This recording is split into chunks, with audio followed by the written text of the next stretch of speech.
Yep. Okay, good morning everybody. To my fellow councillors, great to have you with us. We've got a full attendance here. Good morning to CEO, Mr Terry Dodds, and also to all the staff that are here from the executive leadership team and the executive support team, and to any members of the gallery that are here and look like they're coming in. So please come on in, guys. Good to have you with us. So, we are 18th of March today for our ordinary meeting of council. As I said, we've got all in attendance, which is great. We've got no leave of absence or apologies. Item 4, confirmation. Actually, there. Oh, on there. We normally start with the acknowledgement of country, which I'm happy to do, guys. Acknowledge our fantastic traditional owners, the Drummle people, acknowledge their elders, past, present and emerging, and the contributions they've made as custodians of this amazing Livingstone Shire that we have the privilege of presiding over for the term of our council. And I'd also like to acknowledge our veterans who, we've got Anzac Day coming up, and acknowledge their contribution they've made to our community. I'm going to ask this morning Councillor Walk-on if he would like to deliver the opening prayer. Over to you. Yeah, sure, thank you. So Father, we just thank you for the day that's before us, and it's a new day, and we just ask you for wisdom upon each of the councillors, and we just ask you for your great understanding to be upon us all. Pray to be a blessed day, we pray in Jesus' name. Amen. Thank you, Councillor Walk-on. That takes us on to item 4, confirmation of minutes of previous meeting. Do we have a mover for those? Which meetings are you referring to, Mr. Mayor? Which meeting We've got referring committee meetings, we've got a general meeting. The ordinary meeting. I'm happy to move the ordinary meeting. From the 18th of February. From the 18th of February. 4th of February. I'll second it. So we've got a mover there, Councillor Mader. That's ordinary, it's the ordinary meeting. Yes. Yep, 18th of February. Are we clear on the... Oh, February, yes. Yep. We've got a seconder, Councillor Walk-on. Any need for debate, councillors, or questions? No, Mr. Mayor. Satisfied that they're true and correct? Okay, we'll go to the vote. Those in favour? Thank you, that's unanimous. Item 5, declaration of interest in matters on the agenda. Councillor Watson. Mayor, I sent an email this morning, private conflict of interest with 16.3, which is the GCO development next stage priorities, particularly the boardwalks, which I believe is also 13.1. Okay, and just to confirm what the conflict... My family has a house right in front of the boardwalks, and there's today will be confirmation whether it goes front or behind the houses that line the island. That's good. Thank you very much, Councillor Watson. So at that time you'll be leaving the meeting, or? Yeah, okay. Thank you very much. So no further conflicts we're aware of? Yes, Mr. Mayor. Just in confirming the minutes or ratifying the minutes from the previous development forum, there was one matter there that related to my family. When we endorse, or if we endorse the recommendations from the development committee, I would prefer to leave the room while that particular matter is being That's correct. Yeah, I'm not aware that we're ratifying the minutes from the... Yes. Well, Yeah, we did a standing committee. Yes. Yep. So that was Okay, you'll be declared, yeah. Yeah, just for that matter. And there were 3 items on that particular agenda back in that day. There were 2, and the one I'm declaring. But one of the other 2, Mr. Mayor, I would beg the council's permission to consider laying it on the table till later in the meeting, because I haven't seen any conditions attached to that.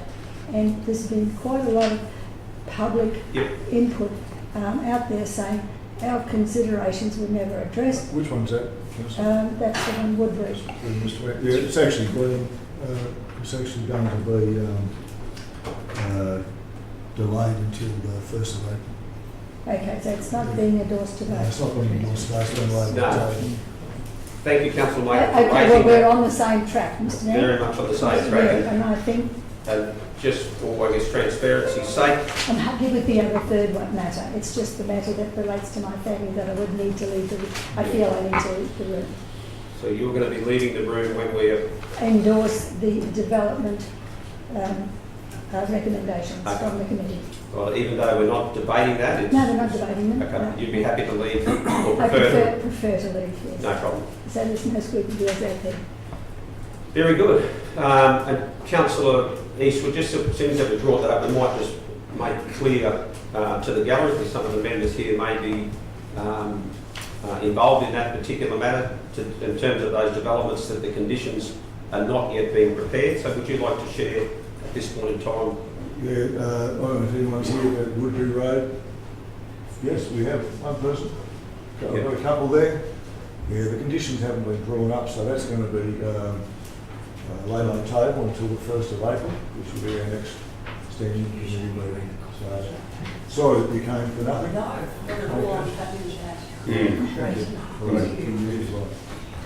a problem. Very good. Thanks very much, guys.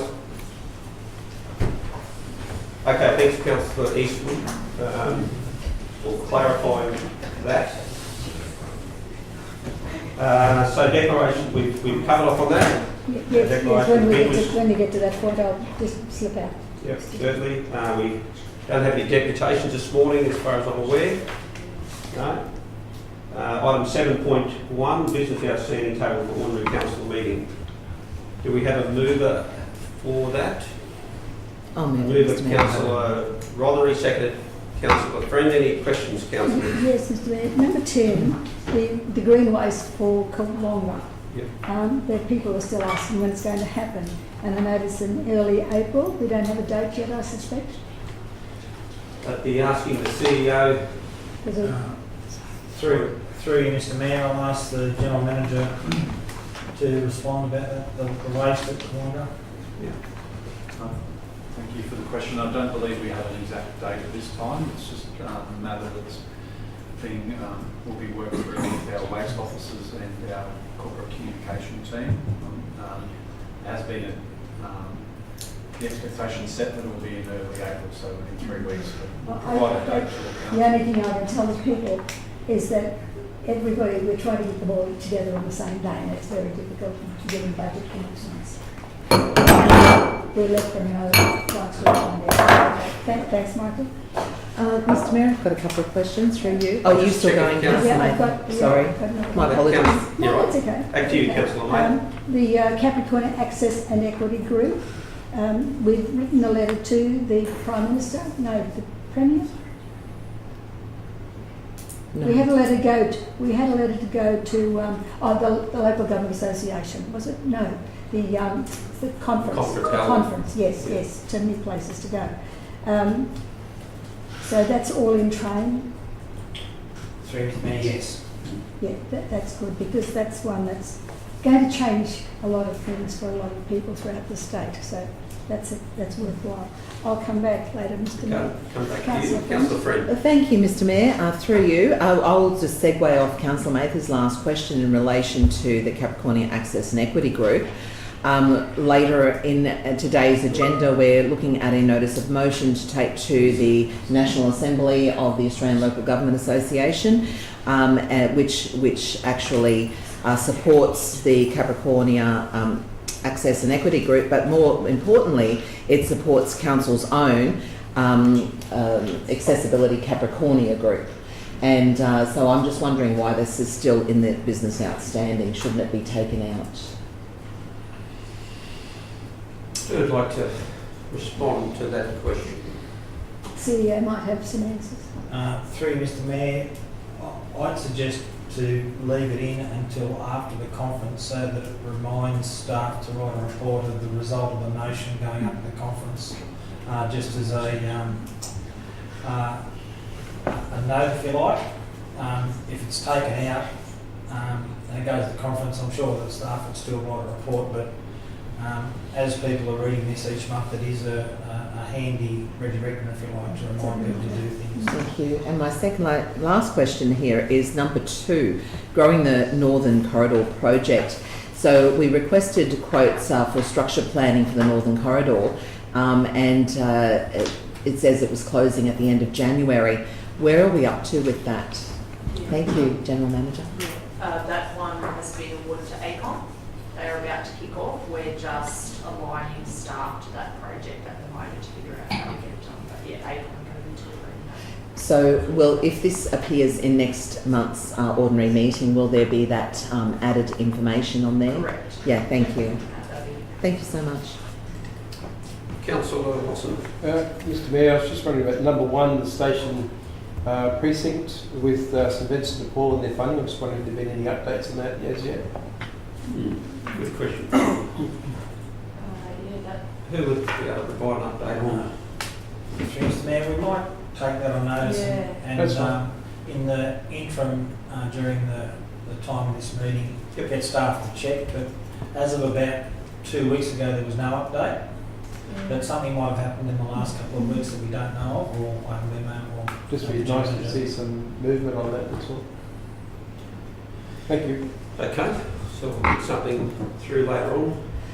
Mr Mayor? Yes, Councillor Friend. I think I'm jumping the gun. I just Oh. realised. So once we move on, I'd like to put a procedural motion up. So, okay, we can consider that.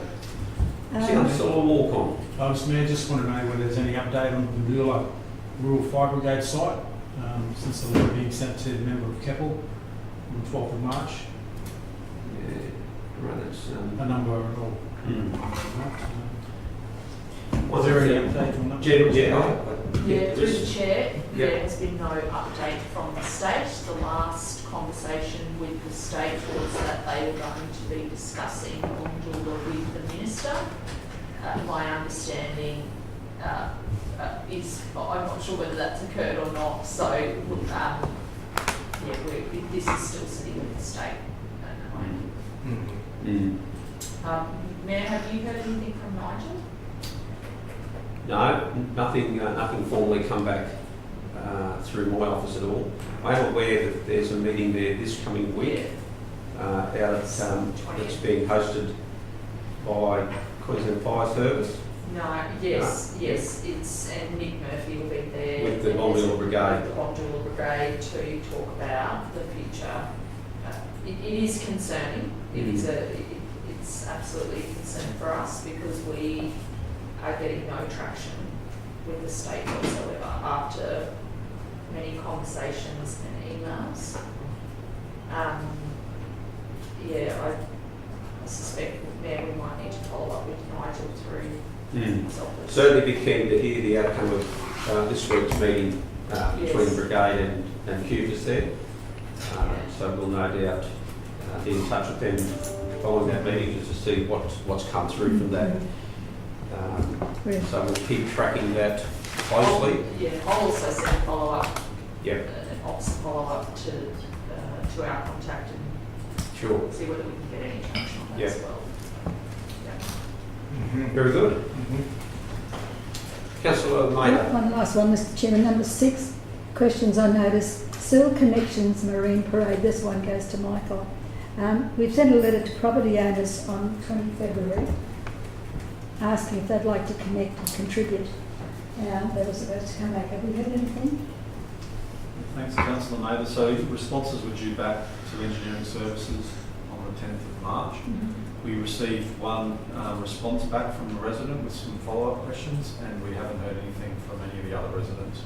So we're following those residents up as well. So it's just trying to get them to engage with us is being Probably a bit of a shock to challenging. them too. And they might need time to just absorb what it could mean to them too, financially as well. Again, I'll provide an email update to all councillors in the next couple of days. Once I get the staff to probably just ring the residents and ask if they've got any questions or concerns so we can keep it moving. Michael, the response that we had, was that the one that was the trigger in the first place? No, No. someone else. Okay, thank you. Thank you. Thank you, Councillor Maynard. No further questions, councillors? So we've got a move from Councillor Rothery, second Councillor Friend. No need for, any need for debate? No, we'll put that to the vote. Those in favour? That's unanimous.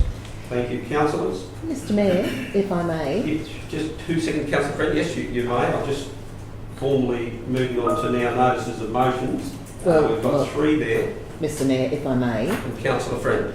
Yes. I would like to move a procedural motion that we bring forward the standing committee ratifications before the notices of motion, as we have members in the gallery here for those. And that's my procedural motion, and then to go back to the notices of motion. Certainly. So that would be to move to items 11.1, 11.2 and 11.3 and deal with them. Yep. Okay, councillors, we have a procedural there. There's no debate on procedures. And there's no debate at all, so we'll go to the vote. Those in favour of that? 11.1. 2 and 3 being brought forward. That's supported unanimously. Thank you, Councillor Friend, for that. So that takes us to 11.1, Recreation Culture Committee Minutes, 4th of March 2025. Thank you, Mr Mayor. Thank you. Yes, Mr Mayor, I'm presenting today the report of the Recreation and Culture Standing Committee that met on the 4th of March 2025. The recommendations from that committee are shown in the minutes. We had a deputation from Capricorn Coast Turtle Rehabilitation, community organisation request for tenure, Capricorn Coast Turtle Rehabilitation, community group request for tenure over part of Pilkington Park, community engagement results and other options, and a monthly progress report for capital projects. I submit them to the table. Thank you. So we've got a mover there, Councillor Friend, a seconder in Councillor Walker. Any questions at all, councillors? Any need for debate, Councillor Friend? No, thank you, Mr Mayor. We'll put that to the vote. Those in favour? Those against? Are we? Slow to say yes. Okay, so those in favour, just to confirm with us. Thank you, councillors. That's unanimous there. Thank you. Okay, that takes us on to 11.2, Infrastructure Committee Minutes for 4th of March. That's me, Mr Mayor. That's right. Councillor Watson. Mr Mayor, I'm pleased to present the report of the Infrastructure Standing Committee that met on March 4 this year. The recommendations from the committee are shown in the minutes, but I draw attention to road closure application adjacent to 20 Hunter Street, Emu Park, and monthly progress report for capital works projects within infrastructure. I present these recommendations to you at the table for the support in resolving these matters. Thank you, Councillor Watson. So you're moving that. Yes. We've got a seconder there, Councillor Maynard. Thank you, Councillor Maynard. Any questions at all, councillors, in relation? No? Any further debate needed, either for or against? Just to say, Mr Mayor, I hope they don't make any more roads in a big hurry. That's right. Okay. Is that me you mean? There's only one road, that's for sure. Okay, we'll put that to the vote. Those in favour? That's unanimous also. Thank you, councillors. 11.3, the Development and Environment Committee. This is for the 4th of March. This is the I one. believe, yes, I believe Yeah, that'll be moved. Councillor Eastwood's going to lead that, and Councillor Murray, you've already declared that you'll be leading Yes, for that particular yes. one. Once that's the committee that we're dealing with, you're going to separate something that's going to be deferred until later in the meeting.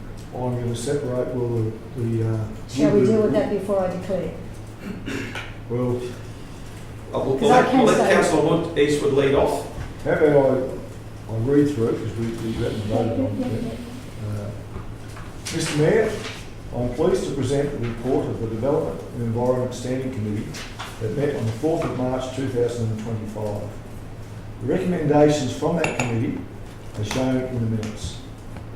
I would like to move that the following reports be laid on the table to be presented at the Development and Environment Standing Committee on the 1st of April 2025. That would be D336 2024 ROL 1 lot into 3 lots, and D261 2024 ROL 1 lot into 2 lots and access area service easement. This is due to the conditions package not being finalised. Councillor, I don't know if you'd like to leave now or... Yes, I will leave now, Mr Mayor. I have a question through the Mayor to you. Yes. In relation, thank you. Mr Deputy Mayor, with that's understandable. Do we need to actually have a procedural motion to lay them on the table, or that was through operations? Should be a procedural motion. Probably go back to the mayor, I'd like to, I'm not actually moving, because we're not actually moving, I would have thought that this would be suffice. No. That it's been taken out? Mr Mayor, or Mr CEO, would you like to give your... Through Mayor and councillors, it's tomatoes or tomatoes. It really makes a difference which option council take. Probably the more robust option is to lay it on the table, because the report was due to go up today with the conditions. The conditions were only finished yesterday afternoon. It wasn't enough time to provide the conditions to councillors so they could comprehend them before the meeting. So consequently, I met with the general manager and mayor and suggested that the conditions go up in a fortnight's time, so that when councillors get them, they'll have plenty of time to read them, and also to improve transparency with council, because the conditions will be public and they'll be advertised and published through the normal council report. So if the council could choose to either lay it on the table or just remove them from the agenda, just removing them, it will achieve the same objective. Mr. Chipsy here, I don't think anybody reading the flow of how the meeting is progressing, it won't know whatever happened to those. If there's no resolution to Yes. say it's been deferred. There's no evidence to say it's been going back. Through Mr Mayor, Councillor has made a very good point. Perhaps a procedural motion to lay them on the table with a note that they'll come back to the next standing committee So meeting. procedurals to lay those two items. Just on the those table. two items, yes. Not the entire Not the entire report. No. Okay, so we've got a procedure to lay those two items on the table. That's by Councillor Friend. Mr. Yes, Mayor, thank you. I'm going to leave the room because Excellent idea.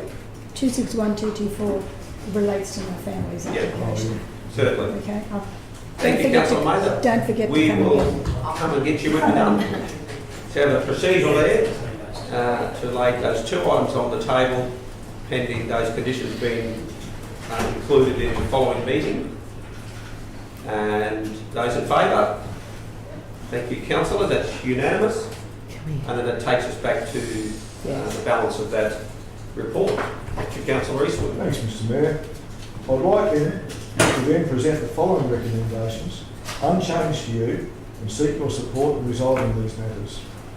There'll be the deputation, the Gideon Town Planning to be received, petition requesting COVID, mRNA, DNA contamination motion, petition to be received, officers report, petition requesting COVID-19, mRNA, DNA contamination motion, D 257 2024 conditions for development permit ROL 1/2 and MCU for a dwelling house.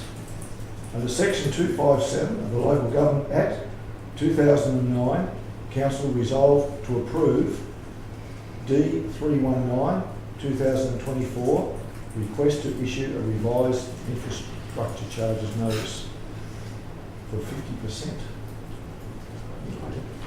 It doesn't really make sense, but 50% of what? yeah, but Maybe by 50%. that's what that would just be the heading, I imagine. Of okay, everybody happy with that? Very good. So we've got a mover there, Councillor Eastwood, seconded in Councillor Rothery. Any questions from the floor? The only question I have is just in relation, perhaps to you, Mr. CEO, in relation to the petition in regards to the COVID. There was a couple of elements in there, one of them that we were going to write correspondence to, I believe, state and federal governments. So maybe we could include that on the business outstanding, or Yes. just to track that. It's important, Mr. Mayor. Well, all of our motions are important, I know. and hence we ensure that we Through Mr Mayor, I might ask the gentleman, I think that's already been done. No, the letter, we were waiting for this today. And The letter's been drafted. The letter's been drafted, we're ready to go. thank you very much to the General Manager there. Otherwise, no further questions? Any need for further debate, Councillor Eastwood? On my side, Mr Mayor, I'm happy to endorse. Okay, we'll put that to vote. Those in favour? That is unanimous. Thank Mr. you. Chairman, is it possible to have another procedural motion? Because the next item that would be dealt with would be the notice of motions. And they're all in committee. So would it be appropriate to actually move that they be altered in sequence to later in the meeting when committee is usually dealt with? When the committee's going to deal with Committee is confidential. The notice of motions Right. have been placed in the confidential Right, section okay. of the agenda. Yep. And it's unusual to have them right at the very beginning if it's confidential. Usually we defer them till later in the meeting when the confidential matters are heard. There are other matters to be heard as well. Yep. So you're effectively moving a procedural that these Yes. be deferred. The committee items, rather than identifying them specifically, Yep. the committee items be deferred to later in the meeting. The notice of motions items be deferred to the Well, confidential there section. Yes. are other Yes. there are other matters in confidential as well. Yes, that's correct. Well, why Yep. wouldn't you put them all in the same box? Well, we could do that as long as we've got justification for doing that. Well, the only justification it was out of my hands, it's confidential. It was put in confidential. It is in the confidential section. Well, the debate on the notice of motions will be in the open session, but the reason for putting them in the confidential, we need to justify to the community as to why that is. Yeah, there's attachments there that have information that is in the confidential. And that's why I thought it was there, and I didn't have a problem with that. No, well, that's because it is confidential, that's where they have to go. So why would we But the- debate them in open Sorry, meeting then? Councillor Mother, the notice of motions appear in the order on the agenda because that's where they Well, they go. usually sit, yes, I understand that. Okay. But the fact that they've been identified as confidential matters. do The you want- attachment has. Yes, yes. Not the Well, you motions can't deal with themselves. part of a matter and get a full picture of what you're dealing with. I- You just can't pick and choose what pieces you want to deal with and leave the rest in Okay. confidential. Well, it's not so much a matter of picking and choosing, we have to apply the standing orders and the rules to the issues that we're going to debate. So you're moving a procedural that we The don't deal with confidential- the notice of motions now, And you that we just deal with dealing. them. Now, let me get this straight. Are we separating the matters on the agenda for the confidential? That's what we're doing. We're saying the notice of motions be put back, but the others can stay there. Why don't we put all the, I just, from my understanding, I thought the reason they were going to, they were in confidential was because of the names. Mentioning names and So if details. we're not mentioning names, I can't see any reason why they can't be in open session. The motions themselves. The motions Well, themselves. they will be in open session, Yeah. as in all items of confidential. They go into confidential, allowed to deal with matters that may be confidential and that you wouldn't have in the public session, and then they come out of that in order to be dealt with publicly. Given, but your point, Councillor Maynard, is that given there's an attachment in there that is referenced in order to assist us with addressing or dealing with the notices of motions that has confidential nature to them, you're asking that we could defer that until the confidential section of the my agenda. question was simple. My question was simple. I didn't have any say as to where they went in the agenda. Okay? If it was thought that they were to be in confidential, didn't have a problem with that. But we've got two other matters also in confidential. Yep. Are we saying that we'll deal with the three notice of motions, but we'll leave the other two there to be dealt with later? We're separating them. Well, that's the effectively. current format as it stands at the moment, because the notices of motions are always in that order. Yes. In this particular case, the notices of motions contain some confidential information that could assist us as councillors to make the right decision or the best decision. So what takes precedent, confidentiality or pecking order in the agenda? What takes precedence is whatever course of action as a table we want to choose. So if you've got a procedural motion to put forward, that's obviously your right to do that. We just need to give justification why we're doing it. If I we don't have are a problem indeed, which way you want to go. Just a minute, if I can add, these items are already on the agenda. The public already have access to Just not to the confidential. It's not to the confidential. I think we should bring it up now and then move into closed session to discuss the whole thing so that it's done in order of how the agenda is. I don't see any problem with it. I don't get how that would work. Well, How can we bring it up now, then go into a closed session to deal with it? well, we do that through the mechanics of, I mean, I don't have a problem moving the motion. well, I mean, that's all you you can want. certainly move the motion. However, for us to consider the motion before we debate on it, there is an attachment that has a confidential document in it that we may well like to explore.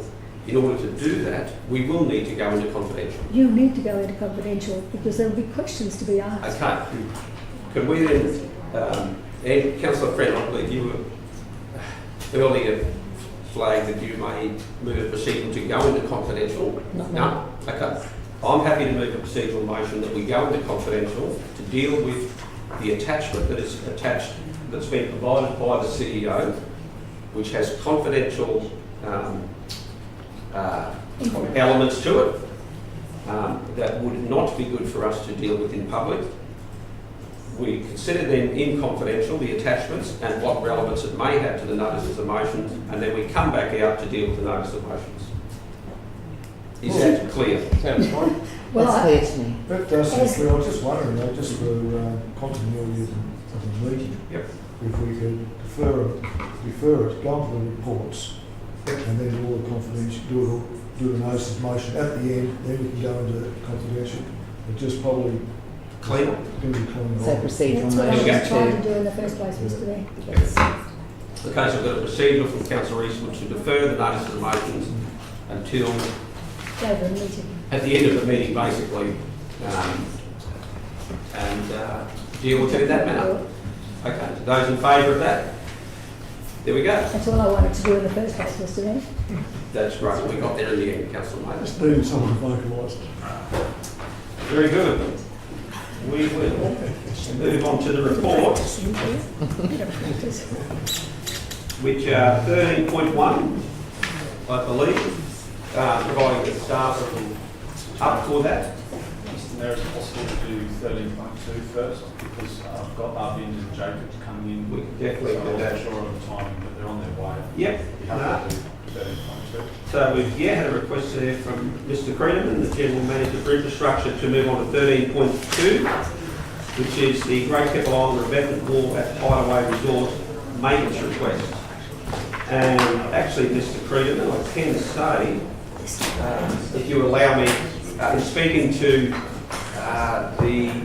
the operators at the Hideaway there, they have made clear that they are they're comfortable with the circumstances at the moment. They're not requiring the support of the council in terms of the loader. And the way this come about is straight after the event or the erosion took place, they reached out to me as mayor. Is there anything you guys can do to help? I had a chat with the CEO. We thought this may have been something we could have done. However, they've since confirmed that they don't need that.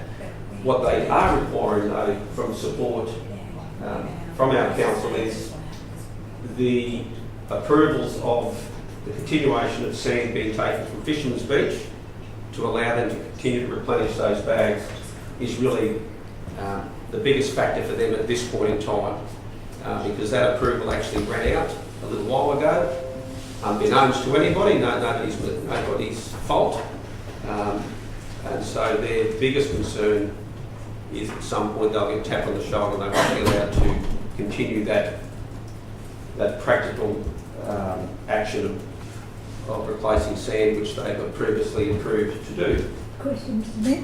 Who So- gives that approval? Is it APA, Beach Protection? Perhaps Mr. Creedon might be able to confirm that. My understanding is that there's two parts to it. There's under a maintenance agreement you can move, I think it's up to 5 cubic metres of sand to replenish any erosion. But if it's more than that, then you need to go through a permit process which comes through our development assessment team. And just the second question, Mr. Mayor. Is that the only dome site they have there? And that's the Spit and Fisherman's Beach? Not so much the Spit, Yeah. it's the section on Fisherman's Beach. Between Putney and Fisherman's, between Putney and Fisherman's. We might even ask Mr. Truscott whether he'd, Mr. Bob Truscott's in the gallery. He's certainly all things Great Kettle Island. I don't know if Bob would like the opportunity to provide any commentary at all. There's one there, money. Yeah. Up the table here. I'll go. Thank you, Bob. Thanks, Councillor Mayor, through the chair. Yeah, there's a concurrence agency condition which expired some years away for the taking of sand from Fisherman's Beach, which has expired. So that would require an additional change to the DA, a variation to develop that approval, a permit, to be able to enable them to continue to take sand from Fisherman's Beach to replenish the revetment wall. The emergency response is being done under some emergency provisions under the Act, so they are able to do that, but they do have to provide us with a registered professional engineer's certificate for the works to make sure it's done safely and all the rest of it, which I'm assured by the hideaway that they are in the process of doing. So I have a question through the chair. Yeah, certainly, Councillor Friend. Thank you, Mr. Mayor. Through the chair. So the officer's recommendation for this current resolution is that council does not supply plant or plant with an operator to nourish Putney Beach, and suggest that the Hideaway approach private earth moving companies in the region. Mr. Mayor, you've just previously said that they no longer need that assistance. So I'm just querying that then this particular officer's recommendation becomes superfluous because we don't need to vote on that because they're no longer. So in which case, but they do need that extra sand that is part of that DA that has expired, and that's what we need to resolve today. Is that correct? We need to resolve to allow them that extra... No, it's not clear to me at the moment that they can't facilitate the emergency repair under the emergency provisions and take sufficient sand to do that under the emergency provisions. If they were to continue to, as Michael said, if they were to want to continue to do regular maintenance of the revetment wall by mining sand from Fisherman's Beach, then that would require a new DA or additional variation of the DA. So, Mr. Mayor, through you, isn't this particular, unfortunately, with all the officers' hard work gone into this report, isn't this now superfluous? That in its current format, yes. So, is there something that we can do as a council, which the Highway have reached out to say, hey, that's not so much important anymore, but what is critically important to us is your support in supporting the continuation of that sand replenishment. So, Mr. Mayor, shouldn't we then put a foreshadowed motion stating those words? That would be great. Yes, and obviously if there's no mover or seconder for this particular motion that is before us, then we move on to the foreshadowed motion with noting those words of support. Can I just ask a couple of questions first? That's what I hope we could do. That would be great.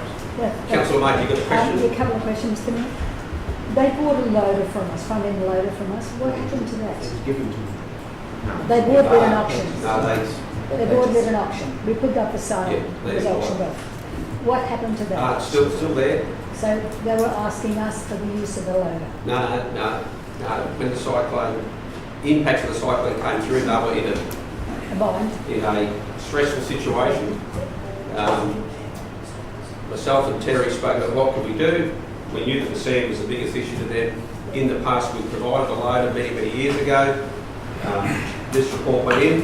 It's become clear now that actually the loader that they did purchase off council about 7 years ago, they paid $25,000 through a public tender process. That's still operational, still functional. So I just didn't understand what they were asking us, even though it's not needed now, when they already had a workable. Well, it was unsure as to whether they did have a workable. It was unsure whether they did have a workable one. Yeah. Mr. CEO.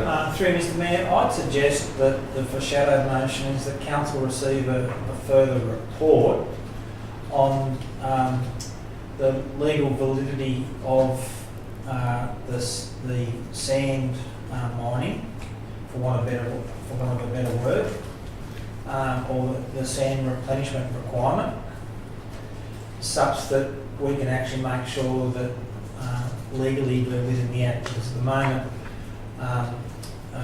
the first offer's recommendation is, you're right, it's superfluous, but this is a completely different approach, and I'd like to make sure that town planners and other people have an opportunity to check the regulations, so that what we're telling council is 100% legally correct, and what we're telling the public is correct, and also the hideaway, so that we don't go off half-cocked in relation to that.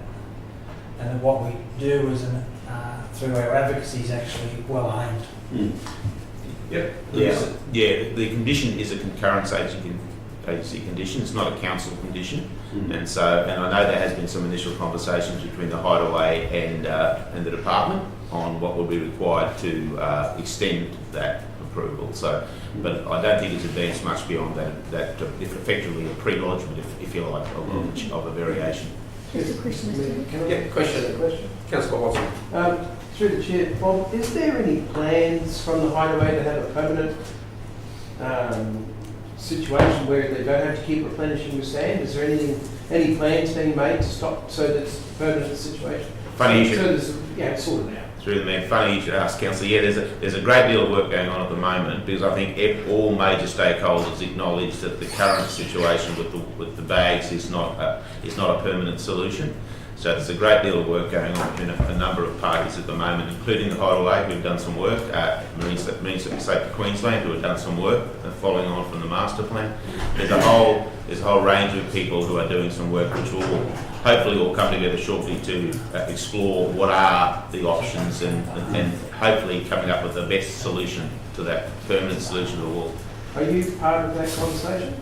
Yes, we are. Yes, we Is are. there any way- Council Yes. chairs. But is there any way that we can remind them of how Kinga Beach was rebuilt, and possibly use that information that was there to help rebuild that beach?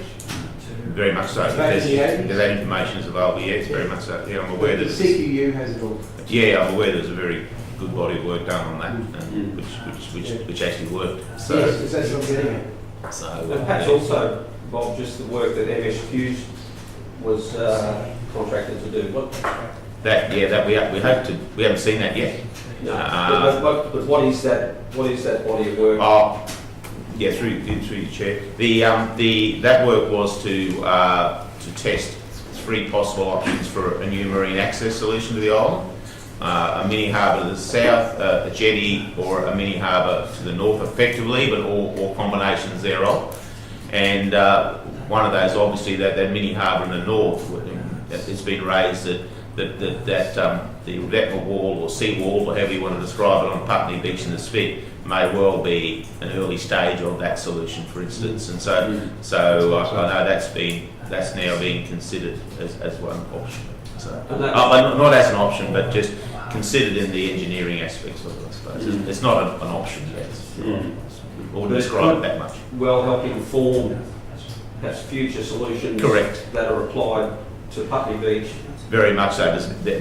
MSQ have done a very significant body of engineering work on the options, and that certainly will help. And we expect to, Department of Environment Department of Tourism expect to receive that work very shortly, and that will certainly help inform the options for that revetment wall as well.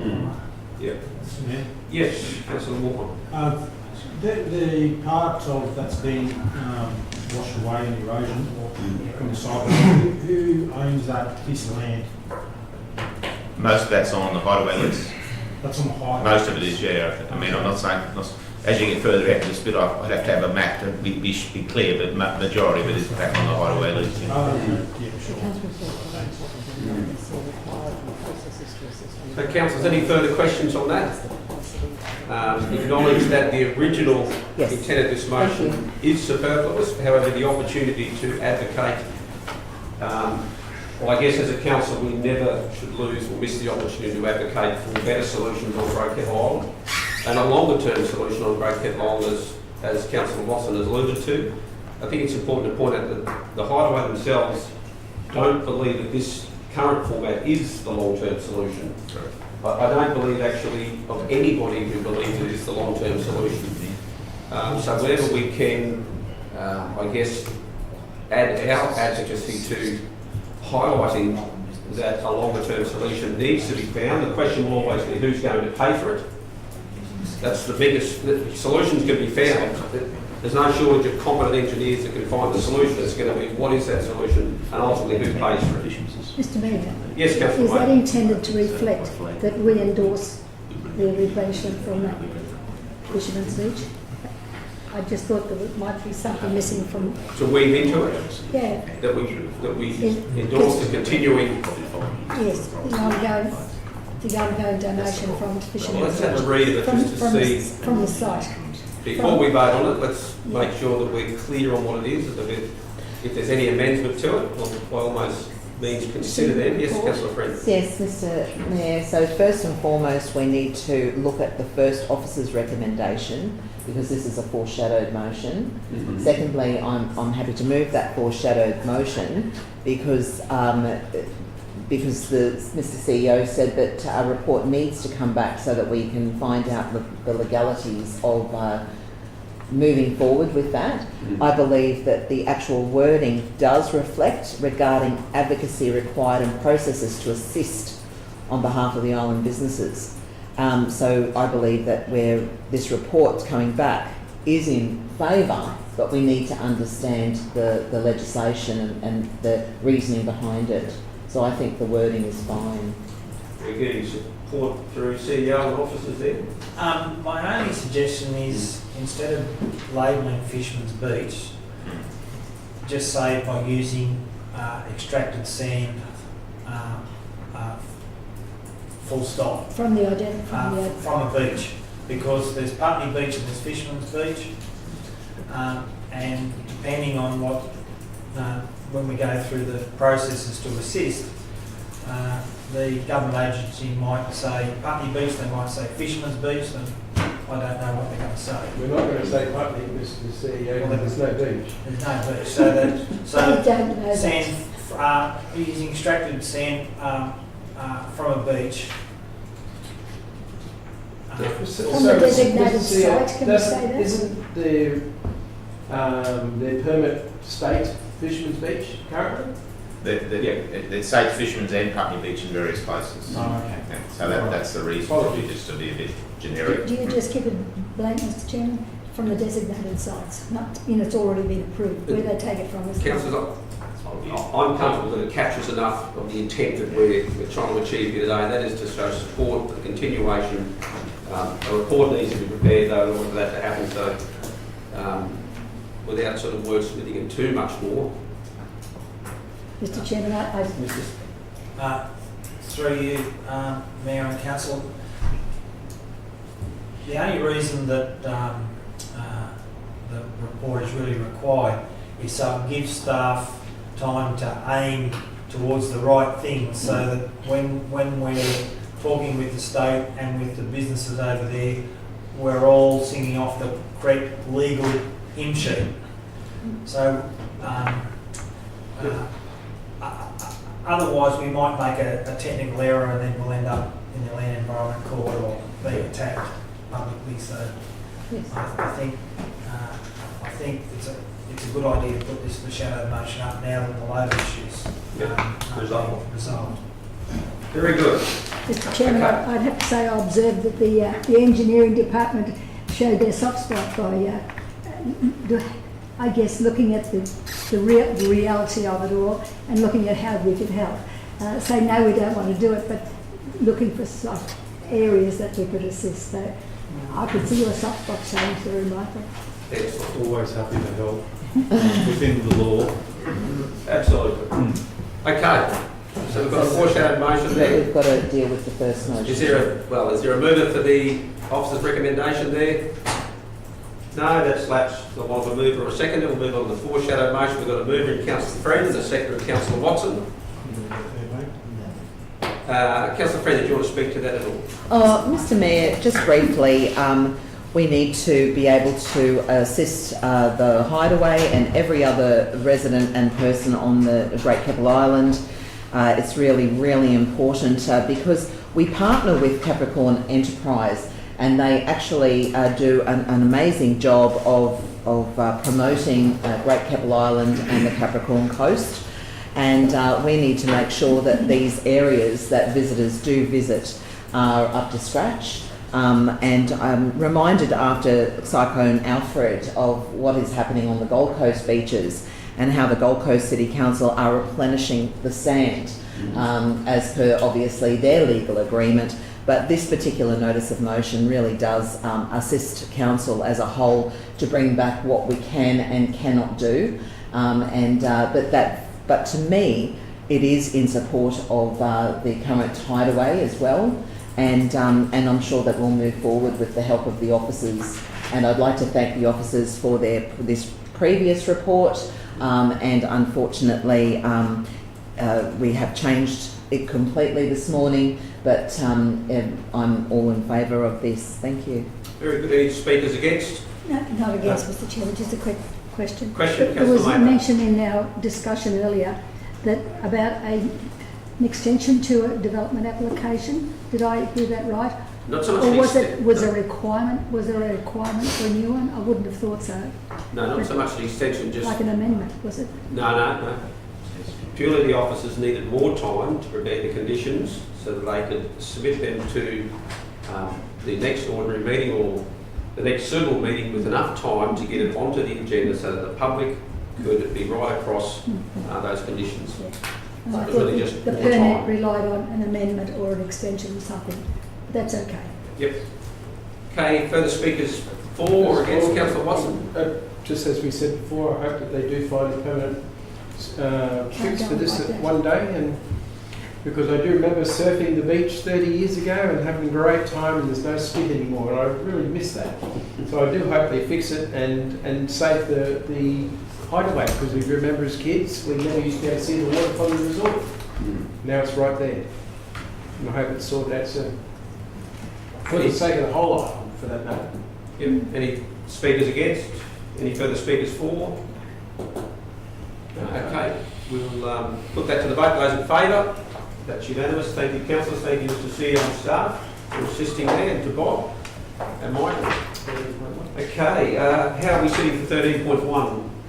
Mr. General Manager. Mr. Mayor, I'll be vacating the room. Okay, Councillor Watson is leaving the room. Don't forget to get me back, all right?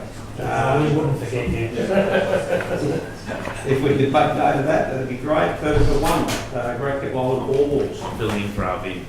Thank you. We've got Bob and Jacob with us. Welcome, boys. Over to you. Thank you. We've just got a brief slide pack to run through, but while we're loading that up, so the report before you today is largely summarising the outcomes from the public consultation process that we undertook as part of the concept design for boardwalks. And what's sought today before council is a resolution on preferred options for each of the sites so we can keep progressing with the detailed design. It's reiterated in the report that this is not a decision for construction or staging or anything at this point. It's purely just so we're able to continue to progress with the awarded scope of works to do the detailed design for the boardwalks. When we get the slide back, we're just going to recap very briefly on the outcomes from our public consultation process, because we've got some really good insights across various age demographics as part of that project, and a lot of that really feeds into the whole premise of, is the project, supporting tourism on the island? Is it, continuing to activate? Thank you. Thank you. All in all, we had 80 respondents to the survey, and officers we engaged with 21 individual stakeholders both on island and on mainland. So for the project, a total of 101 participants involved across all of our stakeholder engagement medium. So it's great turnout, great response for the public consultation process. In terms of this is a slide we presented when we had our workshop a few weeks ago. You can see the top graph really just summarises from respondents of the survey where they sat generally within a broad range of age demographics. So overall, a fairly good representative sample of people who did respond to the survey. And if we focus on 6 areas where we did ask questions, the key ones are number 5 and number 6. So we asked people who were filling out the survey in the last 12 months, how often had you visited the island? And then we asked, just point blank, would the boardwalk, what's its impact on your future visitation to the island? And you can see 75% responded with the boardwalk would, creates them more likely to visit the island. And the other 20% really was it has no impact, so they're still going to go to the island anyway. So from a high level, does the project contribute towards more tourism on the island? We can say that yes, based on respondents from the survey, which is the whole premise for undertaking the project. We could jump to the next slide, please. Just running through each of the sites as well as the recommended option, what we're asking from council today. So the first site, Fisherman's Beach, we have really 2 main sections of it. We have the first 440 metres, which goes past the old resort frontage. There's an existing road or there's an existing path that's there. And then we have the second part, which is either in front or behind the southern residents' houses there. So in front is approximately 230 metres and going behind is around 430, so an extra 200 metres. We looked at a number of options, being both a low-profile boardwalk structure elevated about 300 to 500 high with a kick rail, as well as then more of a walking trail, which could be undertaken with pavers similar to the existing path or using compacted gravel or similar solution. The recommendation that we're asking from council today, based on feedback, particularly from the residents there as well as other stakeholders, is that we would look to proceed with a 2.5 metre wide, low profile walking trail, so not a boardwalk structure, and we would locate it in front of the residents' houses, but as far away as practical, offset from their boundary. So we've really got the existing dunes, we've got property boundaries and trying to locate it really as far as we can in terms of minimising impacts on the environment, on the beach, maintenance considerations and whatnot. So not a boardwalk structure, just a walking trail. The second site, jump to the next one, is the first headland, so extending from there from Fisherman's Beach around to Shelving Beach. We modelled a few alignment options that went further into the ocean. We obviously are impacting on the Great Barrier Reef Marine Park. We have tide considerations, so through that to provide really a solution that's cost effective but still provides the same level of outcome. We've pushed it as far in on the headland as we can without going up the hill itself, and the recommendation that we're looking from council today is for a 2 metre wide Class 1, which is disabled compliant structure, using FRP material which will run around the headlands. And in our last workshop we looked at specific lookout structures, and due to additional impacts in the Great Barrier Reef Marine Park as well as tidal considerations and whatnot, we are seeking from council that instead of a dedicated structure, we will widen a short section of boardwalk around the headland there up to 3 or 4 metres, as we'll work out the level of impacts there, and that will act as the lookout structure, not an offshoot that is its own structure that sits out of the headland itself. So keeping in line with a low impact structure that still provides opportunity for viewing and photo opportunities. And the last site, please. The Shelving to Monkey Beach is a much longer site, so 800 metres in total across the headlands. We looked at modelling that and did concept design for it, and the cost was quite extensive to do that. A lot of engineering challenges that will have to go with it. So the solution that we're seeking from council today is a 2.5 metre wide Class 3 structure, FRP material, and what we've looked at is generally for an average able-bodied person to get from Shelving to Monkey Beach, there's 11 key sections that we'd be recommending need a boardwalk so you can bridge it. So there's a couple of hazards or some spots where it is subject to inundation at high tide. So essentially over the 800 metres, there'd be 300 metres of boardwalks, and the rest, the balance of the 500, is utilising the existing rock features that are there to safely navigate and walk across. So it's a much more cost-effective outcome, as well as through that survey we had a lot of respondents who are looking for, you know, a natural adventure or a unique experience, and this in a way would provide that. You may notice it's 2.5 metres wide, so a little bit wider than the previous section, and the reason for that is a lot of the areas where we do have this boardwalk, you're crossing a hazard. So we wanted to make it a bit wider. There's a couple of them that do a 90-degree turn, so we wanted to make sure there's enough width there for people if they're crossing, or if they have gear or equipment. You know, it's a lot more practical to just go that little bit wider. And as part of this one, we added on that we'd investigate the suitability for a small lookout at an appropriate location for photo and viewing opportunities. Given this one is very informal with a boardwalk structure, there's a small little opportunity where we thought a lookout structure may be appropriate or fit for purpose. So we would like to continue to look at that as part of the detailed design. The last slide is really just summarising the 3 sites, the specific scope that we want to proceed into detailed design with. And I will just point out, so after the resolution today, we will continue to work on doing the detailed design, and there is another stakeholder engagement point once we have got to about an 80% detailed design, where we've refined the cost estimate. We're fairly certain on the geological conditions. We've started to do some pre-lodgement meetings with the relevant state agencies, so all of those impacts are known. We're able to be fairly certain on the cost estimate to undertake the work, and then we'll come back to council and to the community with here's a staging plan, and be after a resolution on the 3 sites, which one or multiple of one we'd be looking to proceed to construction. So just reiterating again, just detailed design resolution at this stage, have the whole corridor designed, and then we'll work through staging and construction within the available budget. Questions? Excellent, thank you, Jacob. Questions, Councillor Maida? Thank you. Then we'll I've go. got a few here. Jacob, thank you for that. That's right. You're looking at, where are we? The livability, was that word? Maintenance. What's the life of the boardwalk, approximately, depending, I guess, what you use to construct? Yep, so for the FRP material, depending on supplier and the quality of it, it can range between 40 to 50 years. Well, CSF, basically. Yeah.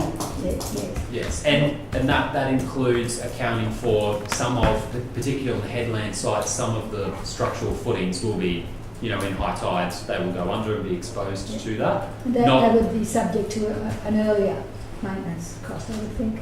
Perhaps there's been a lot of case studies done on that material over, sort of a couple of decades, and they've lasted fairly well. Like, obviously, if it's impacted with anything, it may cause some issues, but that's just something we would work through, as per, regular condition assessments that would be undertaken What each sort year. of money have we made available for the design and construct of the boardwalk itself? Yeah, so it's We're funded as looking part at of... a figure that we can say we expect it won't go beyond that point. That's how much we've got to spend, otherwise we'll have to taper it back. Yeah, so under the rejuvenation fund, so we've got the arrival plaza, the boardwalk and the wayfinding signage are all as part of that, and there's approximately 12 million for the 3 projects. So if you cast your mind back to a few weeks ago, we sort of ran through all 3 projects and how we were delivering them. So we're doing design for both the arrival plaza and the boardwalks, and we will tender them relatively concurrently, so we know exactly how much dollars we're looking at between the 2, and then we'd look to award to make sure that we can, within the current state funding budget, afford to construct both projects. Something we've never done before, on both counts. We're going to have to monitor this one very, very carefully. Correct. For sure. Because personally, this is me personally, it sounds like a really good idea and something the public is looking forward to. Because of its location, because of its, I guess... Sorry, Councillor Maida, we might just keep questions for now, because otherwise we're going to potentially be here quite a while, and then we'll save the merits of the project for the debate. last question I have there. Thank you. the walk before, in front of, on the esplanade, in front of the houses, what's the difference in the pathways? Before, in front of or behind? What's the, what was the difference in metres? Was it 100 metres? Through the chair, it was 200 metres. 200 metres, and that would bring a cost of additional what? It was quite a bit. It was several $100,000. Yes. Well, it's not to be sneered at, put it that way. Yeah. No. So did the people feel that they would tolerate the pathway in front of the houses more than the one at the back? The residents Yeah, there would prefer they- the pathway to go Yes. behind the Did houses. they find that was more acceptable, having it in front of the houses? No, behind. They prefer that it went behind the houses. So that's the extra dollars. Correct, yes. Mm. Yeah. But there's a lot of, through the Jessica, going behind the houses had the interface with vehicles and pedestrians. So we cross a road reserve, and that's a lot of the residents there, their vehicles are parked behind the houses. So if having, a couple of hundred people per day using that corridor Gonna be a lot and of vehicle people. movements, it'd just end, the boardwalk would be, or the structure would be exposed to vehicle movements. They'll have to drive on it or beside. Yeah. So there's a few more complexities with it that we would have to account for. Because, just observing, Mr. Chairman, to follow that question, with the additional meterage, that would increase the privacy aspect of it, because you're covered in three sides. You'd be exposed on three sides of your property, not along the foreshore. Say that for the merits Yes, of the debate. yeah, well, that was just looking at the cost versus the distance versus what the preferences are. Right. Okay, so we've qualified that. Thanks, Jacob. Thank you. Now the question, Councillor Walker, then we'll go to Councillor Friend. Thanks, Mr. Mayor. I was speaking to, at the LGAQ conference, one of the councillors from Good Sundays. Right. They too have done a boardwalk, from that's of age to the centre side. Is it Hitchinbrook, the centre side sort of Airlie? But anyway, it was from Airlie to the next sort of township. They had mentioned that they were using, whether they have used a product. I'm not too sure how legit it was with the accuracy of the fact, but it's used a product that lasts 100 years. Have you do you know of such products that does that, or do you, or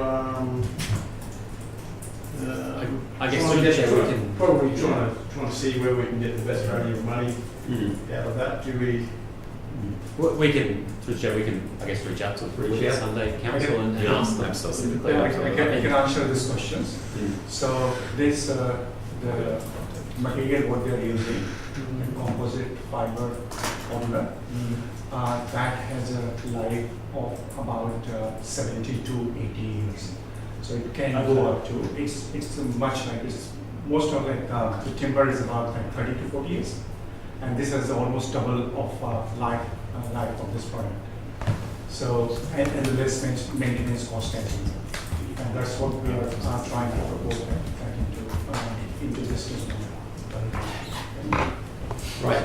So I guess to answer the question, what will positive from the question is that they will office will reach out to all. We can definitely, All those options there from which council was it? Okay. Thank you. Any further? Councillor Friend. Thank you, Mr. Mayor, through you.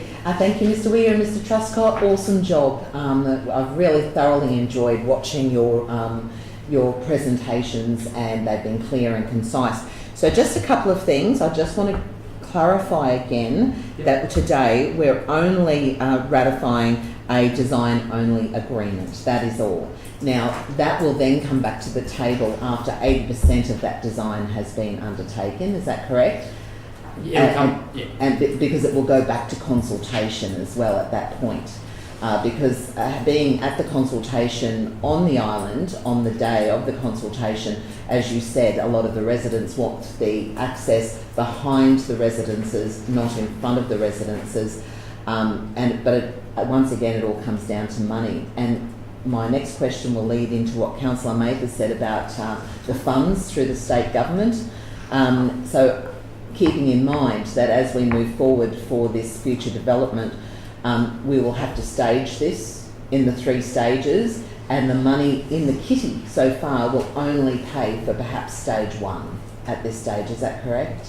Correct. Yeah, one of the 3 sites. One. Yeah. So it could we Yeah. could start with stage 2, or we could start with stage 3, but one of the 3 sites, and then we'll have to go back to the state for more funding. I just wanted to clarify that so I understood. So that's correct. And my other question is on page 54, and this is just for my own education, it talks about Stormwater Creek cyclone history. Council will undertake a constraint analysis and due diligence process. What is a constraint analysis? Cool. Okay, so through the chair, the site 1, so the Fisherman's Beach, when you get right before the headland, there's an area there that I believe we've seen a couple of historical photos where there's quite a large scour and washout through that site. It's where sort of Two Hills converges, a big valley, and it's quite a large stormwater overflow. Yeah. So as part of what we have to look at is if we build a structure that withstands that full impact, it'll be quite a sizable structure. So then when we look at the constraint analysis, we're going to look at if we would like to go to that extent, or if it's something that when we do have a Q50 or a Q100 event, it'd likely destroy the structure or the trail that we construct. So the constraint analysis, we're going to look at those options and what we would ideally propose for that site. So it is only in one spot, in a relatively small section of the overall length where it does occur, but it's one that we need to work through, as well as where it goes, it then has to come around the first couple of rocks there to then connect in with the first headland. Okay. So it's basically an analysis, analyticals of the constraints of certain structures. Of construction risk. Excuse my ignorance. I'm just learning. Environmental impact is another one that we have to work through. Okay, thank you. Any Councillor Eastwood? A small question on site 2. As the boardwalk is going to be out in the water a little bit, etc. Are there going to be any, or can there be, an engineering design? I'm just thinking of safety implementation. So swimmers, snorkelers, places where they can actually climb back up onto the boardwalk, or even places where they can disembark and go for a snorkel or whatever, because they don't want to walk all the way around. Are those sort of things going to be implemented? So through the chair, so two parts with that. So with the tide mark, the boardwalk structure, including its footings, are actually outside of the average high tide mark.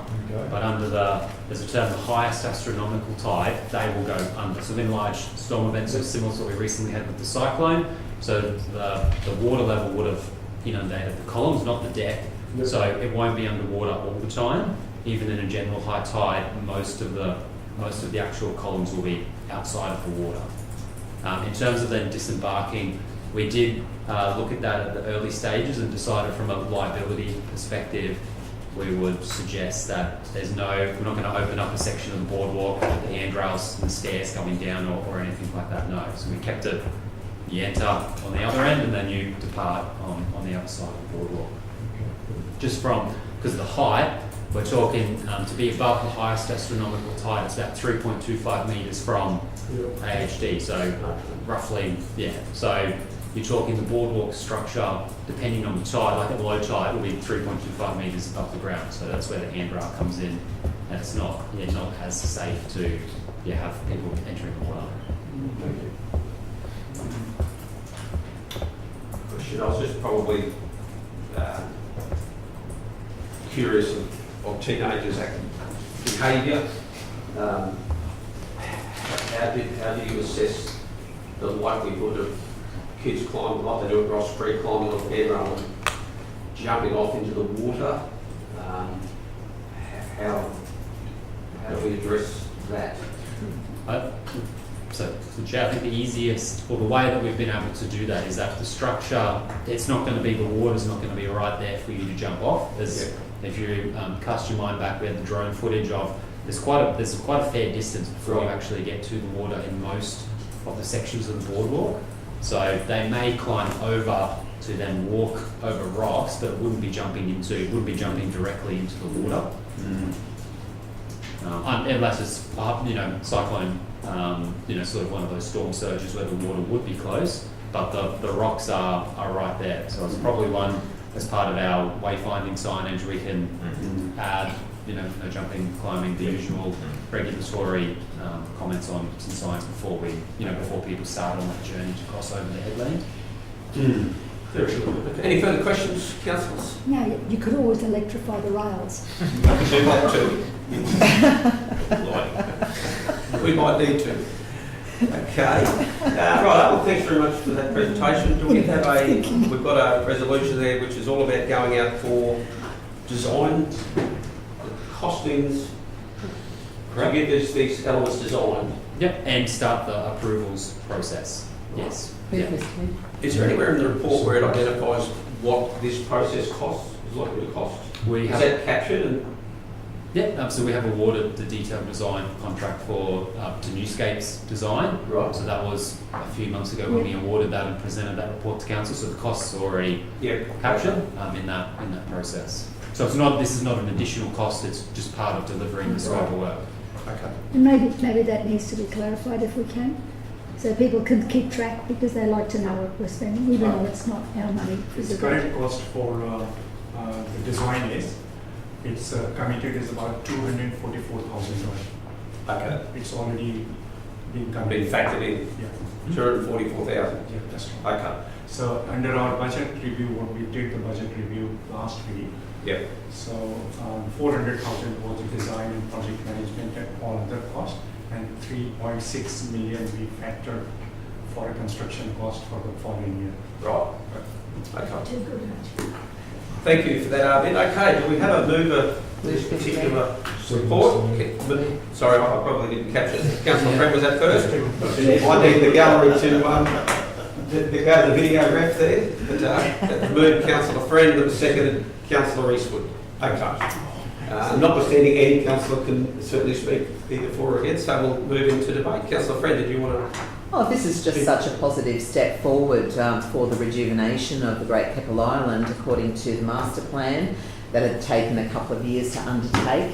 The officers in question sitting at the table, and Arvind over there as well, are doing an amazing job keeping us informed through workshops and briefings, and keeping everyone on the island constantly up to date. So I really commend them on their work thus far, and committed to the table. Thank you, Councillor Friend. Anyone speaking against the resolution? Any further speakers for? Yes, Councillor Eastwood. Thank you, Mr Mayor. This is very exciting, and we're all aware that it's going to take quite a few years to progress. But it's a start, and we're all very keen to see the island become the jewel that it should be. And just very excited about this, and there's all councillors to vote for it. Thank you, Councillor Eastwood. Any further speakers? Councillor Walker, then we'll go to Councillor Walker. Yeah, again, just to echo what's been said regarding how important our Great Keppel Island is, but I do want to sort of say that we also need to, as councillors, look at the cost of maintenance of this. When you own jewellery, it's always quite expensive to have, and quite expensive to look after. So our jewel of the crown is quite costly too, so to keep that in mind with our forward thinking with GKI and how we're going to fund that in the future once it's all built. But I'm for it. So thank you. Very relevant there. Councillor Maynard. Thank you, Mr Mayor. I think it's been 11 years now since the resort closed down. Be close to it. 16. 16 is it, Bob? God, have I been here that long?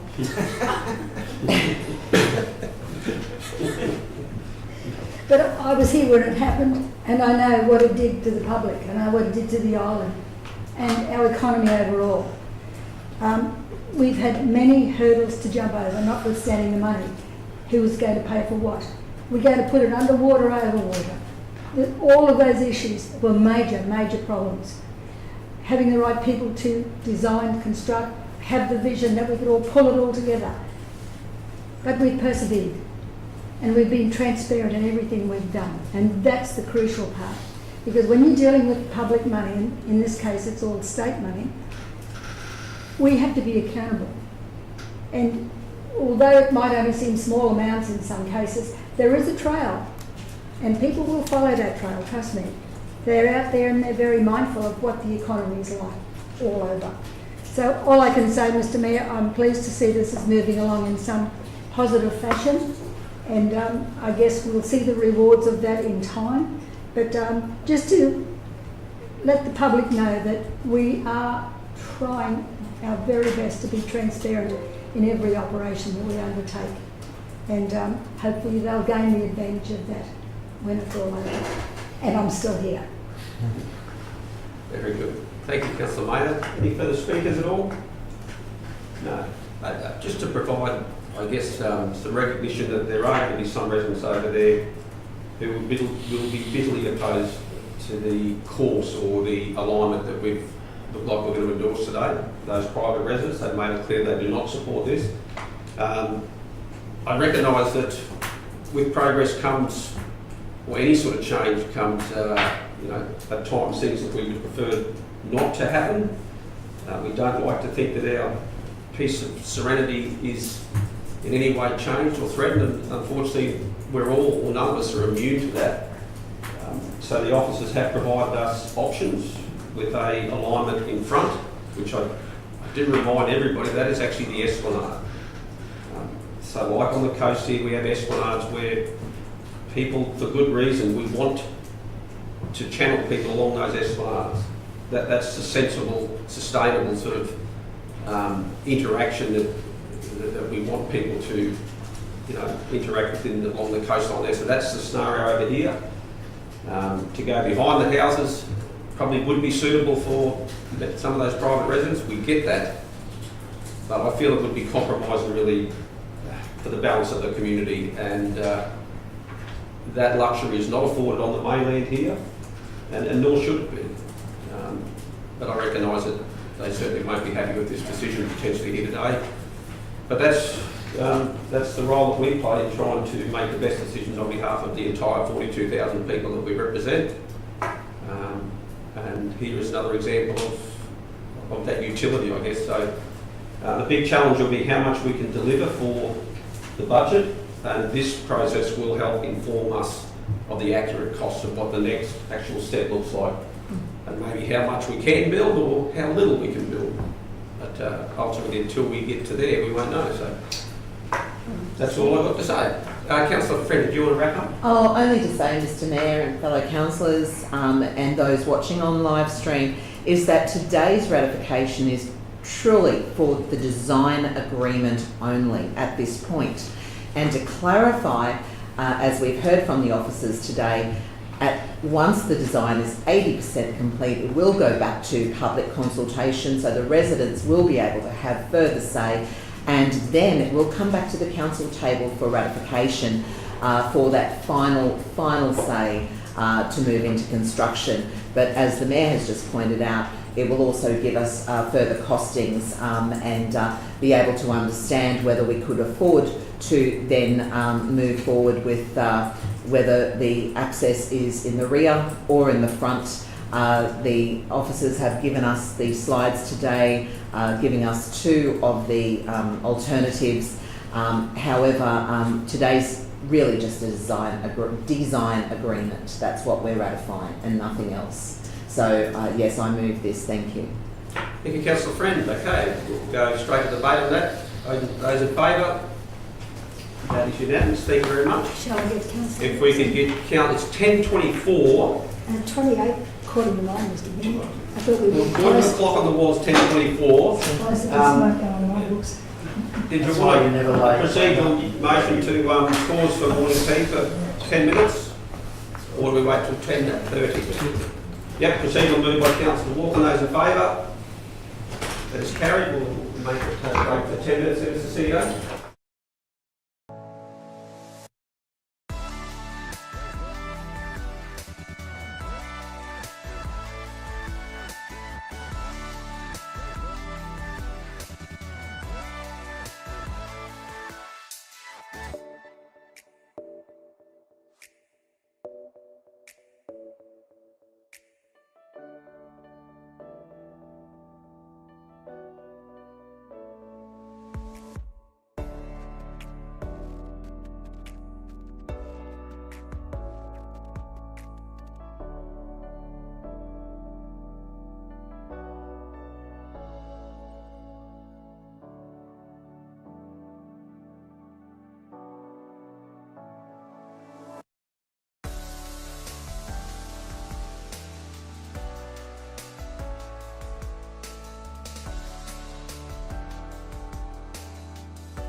Well, welcome back, everybody. The live stream is back on. Could we get a procedural to resume the meeting? That was moved from Councillor Friend. All those in favour? Thank you very much. That would be unanimous once Councillor Mather puts her hand up. Absolutely, I'm ready to, I'm ahead of you. We're going to move on to 13.3, I believe. Does that sound right? The policy review of the entertainment and hospitality policy. If we've got Paula and Olga to come and brief us on that one. Thank you. Over to you, Paula. Good morning, Mayor Councillors. Okay, so the entertainment hospitality policy, so that's been recently reviewed, and I guess one of the main things I'd like to point out, which prompted us to review that policy, is that there was a recent investigation by the CCC regarding credit card use for entertainment hospitality, so we took it as an opportune time to review. And as you'll note, the enhancements in that policy ensure that there's transparency, reduces ambiguity, and reinforces what is reasonable expenditure decision and responsible. So I won't go into the enhancements, they are detailed in the report. I will note though that our current policy doesn't identify circumstances which expenditure on entertainment and hospitality is reasonable and appropriate.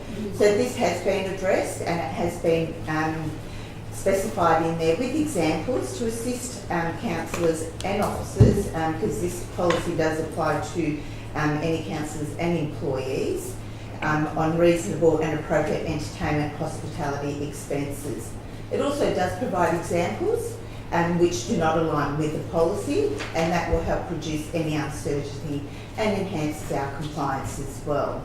The policy was presented at the Audit Improvement Committee meeting held on Friday, where the committee agreed that the changes enhance the policy and improve clarity for all.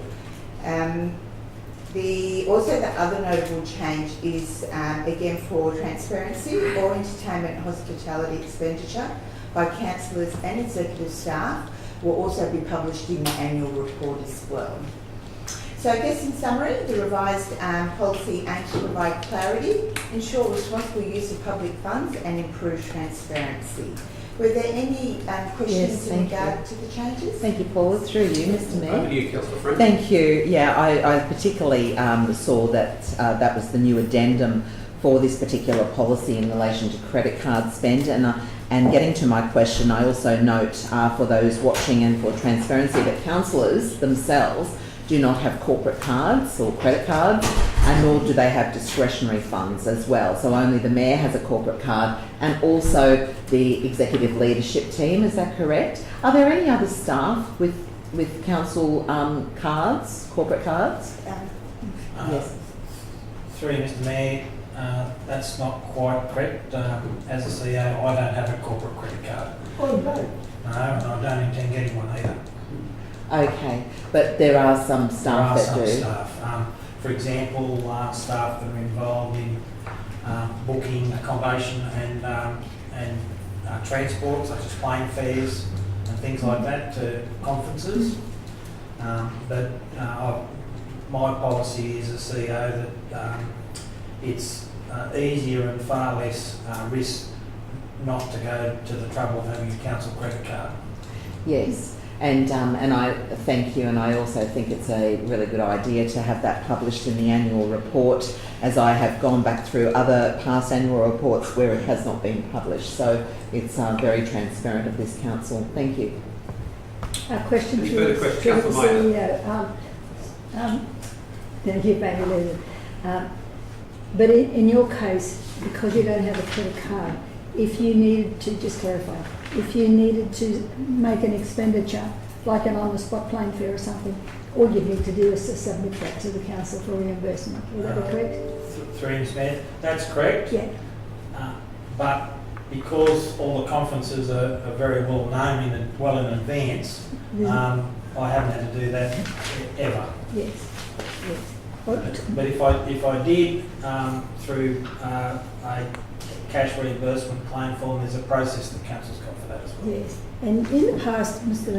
CEO, Mr. Mayor, we did have a credit card that was allocated to the previous mayor. previous mayor. And nobody really took a lot of notice at the time, but there were a few odd questions that popped up from time to time. Then we got the exposure of the extent of what was being spent. And Well, Councillor Mayor, yeah, I'm just saying Probably this is how it used to be and this is how it's not now. We've got more transparency now than we've ever had. That's what I'm saying. improving transparency is always good. Yes, but because back probably then there were caution- no receipts to cover what was spent. So Caution we don't commenting have that on- now. Yeah, caution commenting on hearsay, I guess, of previous Previous. administrations, obviously in the light of evidence, I guess. It So- just goes to show, Mr Mayor, that what was accepted then, unknown really, is not accepted now. There's more transparency over this now than ever there was. Not just this one, but a lot of things. And I don't think Well, we can- anybody should question those questions. Always striving for greater transparency and accountability.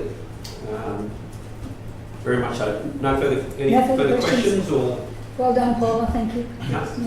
Okay. Did we have a mover for Yes. that particular one? Let's move Councillor Friend, probably second Councillor Maynard there. Any need for debate, councillors? No? Pretty straightforward, thank you. We'll go straight to the vote. Those in favour? That is unanimous. Thank you, Paula. Okay, takes us on to 13.4, the monthly financial report for the period ending 28th of February 2025. Now, Andrea Ellis, our Chief Financial Officer, presenting this report. Thank you, Andrea. Thank you, Mayor. Good morning, councillors. So, as the Mayor had mentioned, I'm presenting the monthly financial report for the year-to-date results ending February. So, in terms of an operating surplus, we're currently ahead of budget, but it's largely been driven by the timing of the second half yearly rates and utility charge levies. However, as we'll start to see that decline in this current month as early discounts would be used when it was due in early March. In regards to some revenue timing issues, so we will continue to see this each month under the sales revenue. So there is a delay between the expenditure on RMPC contracts and when we actually issue the invoicing, that will be recognised in June. That will get trued up in June.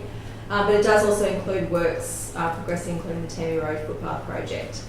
As reported most other months, investment interest earnings continue to exceed budget expectations, so it's sitting at $937,000 higher than anticipated year to date. That's largely due to higher than anticipated cash balances and a higher cash rate return than what was being forecast. In regards to our operating costs, overall it looks to be within budget expectations or revised budget expectations, and that's even noting an increase in operating costs reflected through the Budget Review 1 process, notably employee costs and material services. However, actual expenditure remains within budget.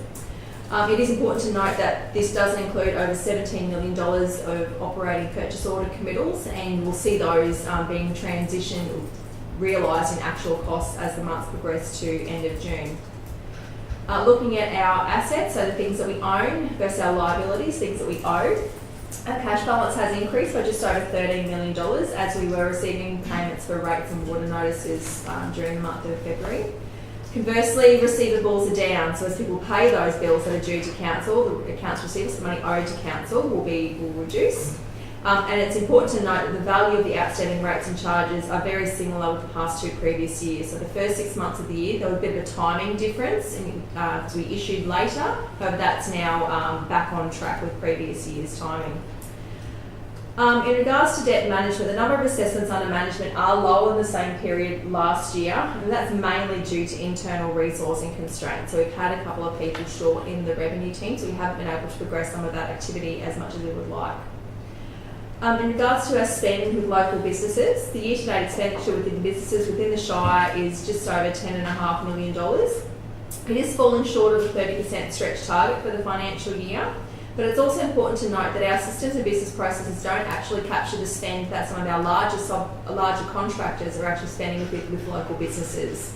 So it's almost like it's underreporting the true value of the local spend. So that's just our direct local spend that we're reporting on. So just thought it was important to make that point with councillors. Debt and borrowing, so we remain on track. We're not requiring or forecasting to borrow anything for this current financial year. Interest does accrue monthly. We do quarterly repayments, so we'll have another one that would have been paid this week and one more in June. So we are on track with our debt reduction plans to achieve 42.4 borrowings by the end of the year.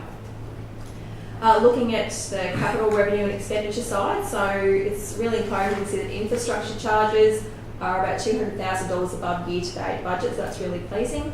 In regards to capital grants and subsidies, so as I've mentioned most other months, these are released proportionately to the work completed. So to date, that means just over $14 million has been recognised as revenue. But it's really important to acknowledge that there is a further $6.4 million that have been received in cash sitting on our balance sheet as a contract liability. So that will get recognised as revenue as the work progresses for that. On the expenditure side, the detail is reported through the standing committees each month, but at a holistic or portfolio level, we are below year-to-date budget with $16.6 million spent.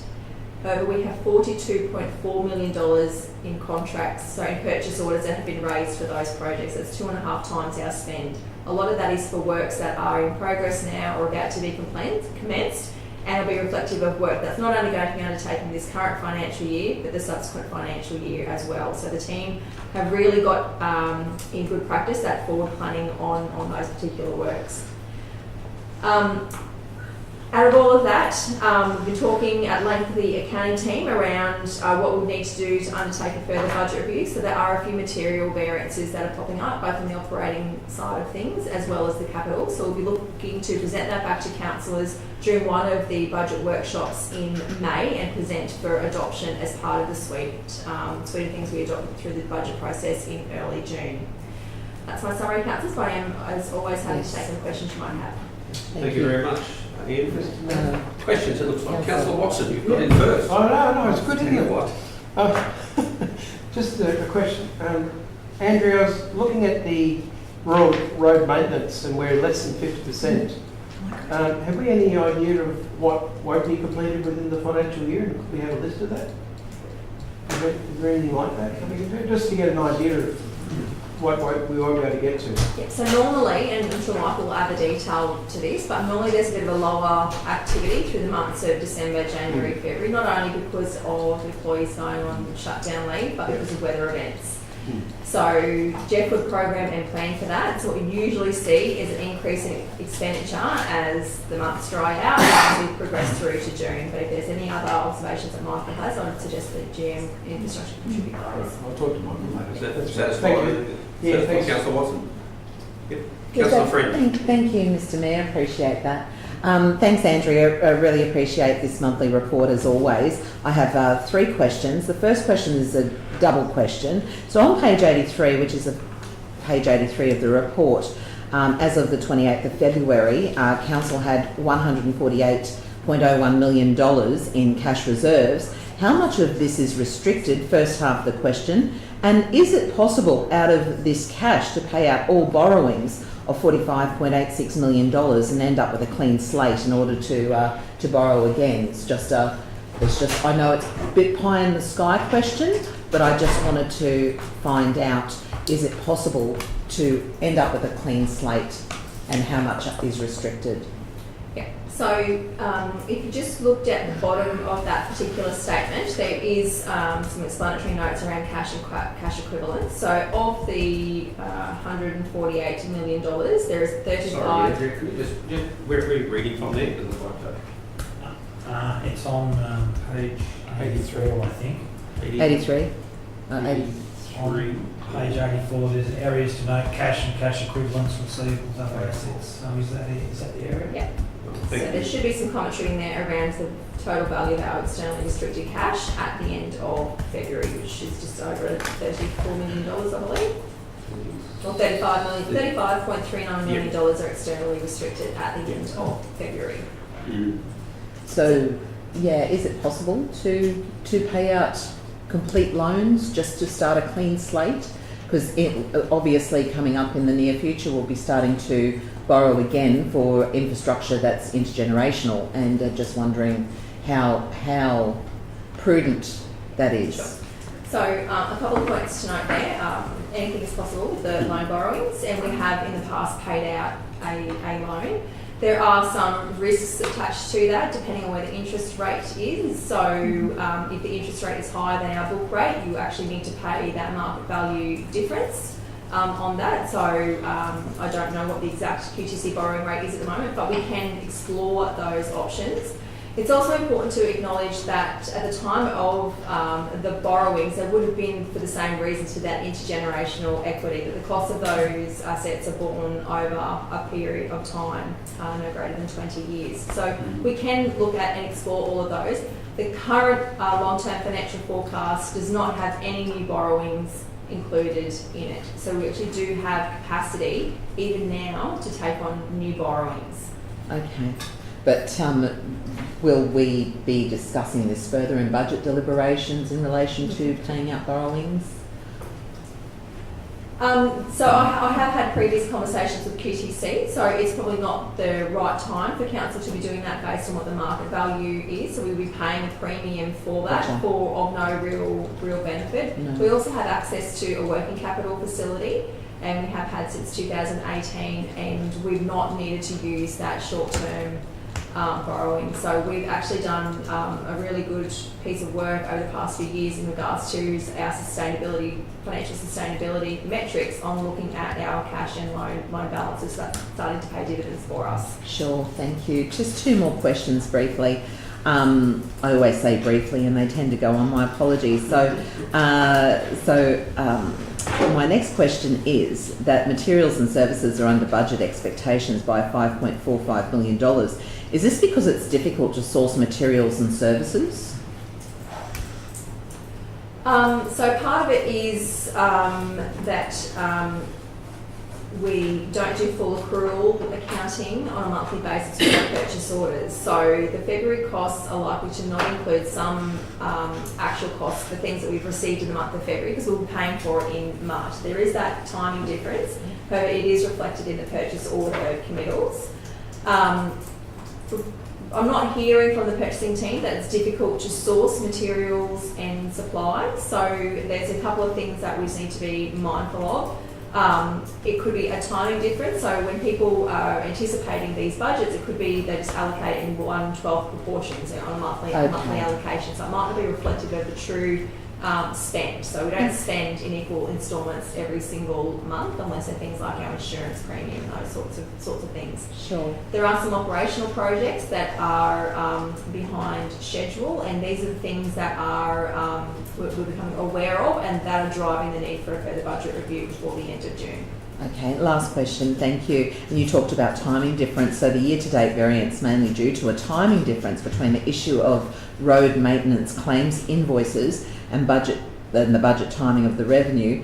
Isn't there enough staff to send these invoices out on a timely manner, or does that go back to your previous question that there is that time difference? So during the year, so the work in January would have been invoiced in February. Yes. So that means the work in February will be invoiced in March. So that's the timing difference. Thank you. It's literally because the accounting team take these reports as at month end, and we don't do the accrual for those larger invoices on a monthly basis. However, when it comes to June, we certainly do. Yeah, the answer's simple. Thank you very much. Thank you, Councillor Friend. Any further questions, Councillor?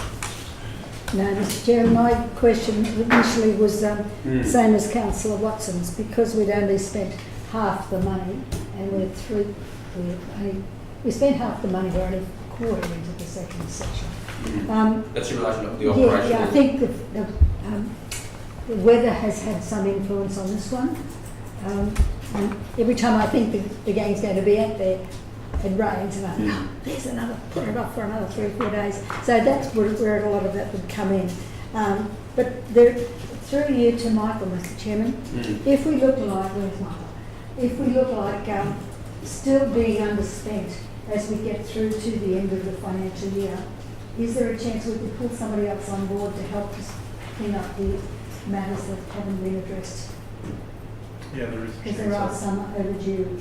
I'll get the manager, construction and maintenance, to put an email together for all councillors, but I'll particularly get to brief Councillor Yeah. Watson and Councillor Mather That as would help. portfolio holders. But there's, I think I said it last month, our maintenance needs to be done at just the right time in accordance with our levels of service, because we've got some money left at the end of the year. We're not going to go rushing out to do maintenance for the sake of it. So we'll do it in accordance with our guidelines. But we have had good weather, moisture in the ground to be able to use the machinery effectively, Yeah, rather than have dry weather. yeah, it's been a little bit wet over the summer, which, as the CFO mentioned, that's standard for our cash flow position at this time of year, but then I expect it to ramp up a bit in the next 3 months. But I'd be hesitant to say that we're going to go and rush out in the last 2 months to spend our budget for the sake of it. We'll manage based on our levels of service. Well, yes, nobody's arguing with that one, but what we need what the others need to know is that there are some that have been lagging behind. And I notice on the grading list this month, there's only, I think, five matters. They're matters that I have brought up, because I go out and have a look and send them in, and I was pleased to see that in that. So I'm just saying that if we're still behind, and no doubt there will be some, that if we need to get somebody on board to tidy up those outstanding ones, because people are very patient, but they're not very happy at the same time. Thanks, Michael. Thank you. Thank you for that, provide that information, Michael. Thank you, Andrew, for that report. No further questions, have we got a mover there? For this, move Councillor Walk-on, seconded Councillor Mather. Did you want to speak at all to that? No. Councillor Walk-on, no. Anyone speaking against? Any further speakers for? No? Okay, we'll go straight to vote. Thank you, Andrew. Those in favour of the report being received, thank you. That's unanimous. Great. We'll move then on to 13.5, the National General Assembly of Local Government for 24th to 27th of June 2025. Mr Mayor, I believe we've got a couple of nominations for that. Yeah, well, I'm happy to hand over to you, Councillor Eastwood. Did you want to share them at all? Or? Oh, I'm aware that Councillor Lance Walk-on and Councillor Andrew Friend would like to attend that. I'm happy to endorse this motion, Mr Mayor, and move it. To put their names forward Into into the resolution there, yep. So we've got 2 councillors expressing interest to go, which is great. I don't know that you've been, have you been before? No, well there you go, Councillor Friend hasn't been before, so that's a really good opportunity. Did you want to go, Mr Mayor? I was hoping you wouldn't ask me that question. Do I want to go? Do you need to go? That's the question. Well, I guess, do I need to go? Mr CEO, what's your... Through Mr Mayor, as long as there's someone there from council to have the capacity to speak for our motion, because normally what happens, there's 6 microphones in the room, and the council that put the motion up is normally asked to speak for it, and also have a right of response if there's someone speaking against it. So for motions that are put up, it's no different to a normal council meeting, except there's about 900 people in the room, and it's easy to get very nervous. But yeah, it's important that there's at least one councillor, but 2's better. 3's not a crowd. 3's not a crowd, so at least I went last year, and I've probably been about 6 or 8 times over the last 20 years, and that's what my observation is. So, and the other thing is, you don't really want to go to Canberra on your own. It can be a pretty tiresome 4 days without having another councillor being able to assist with that as well, because there's usually 120 to 140 motions.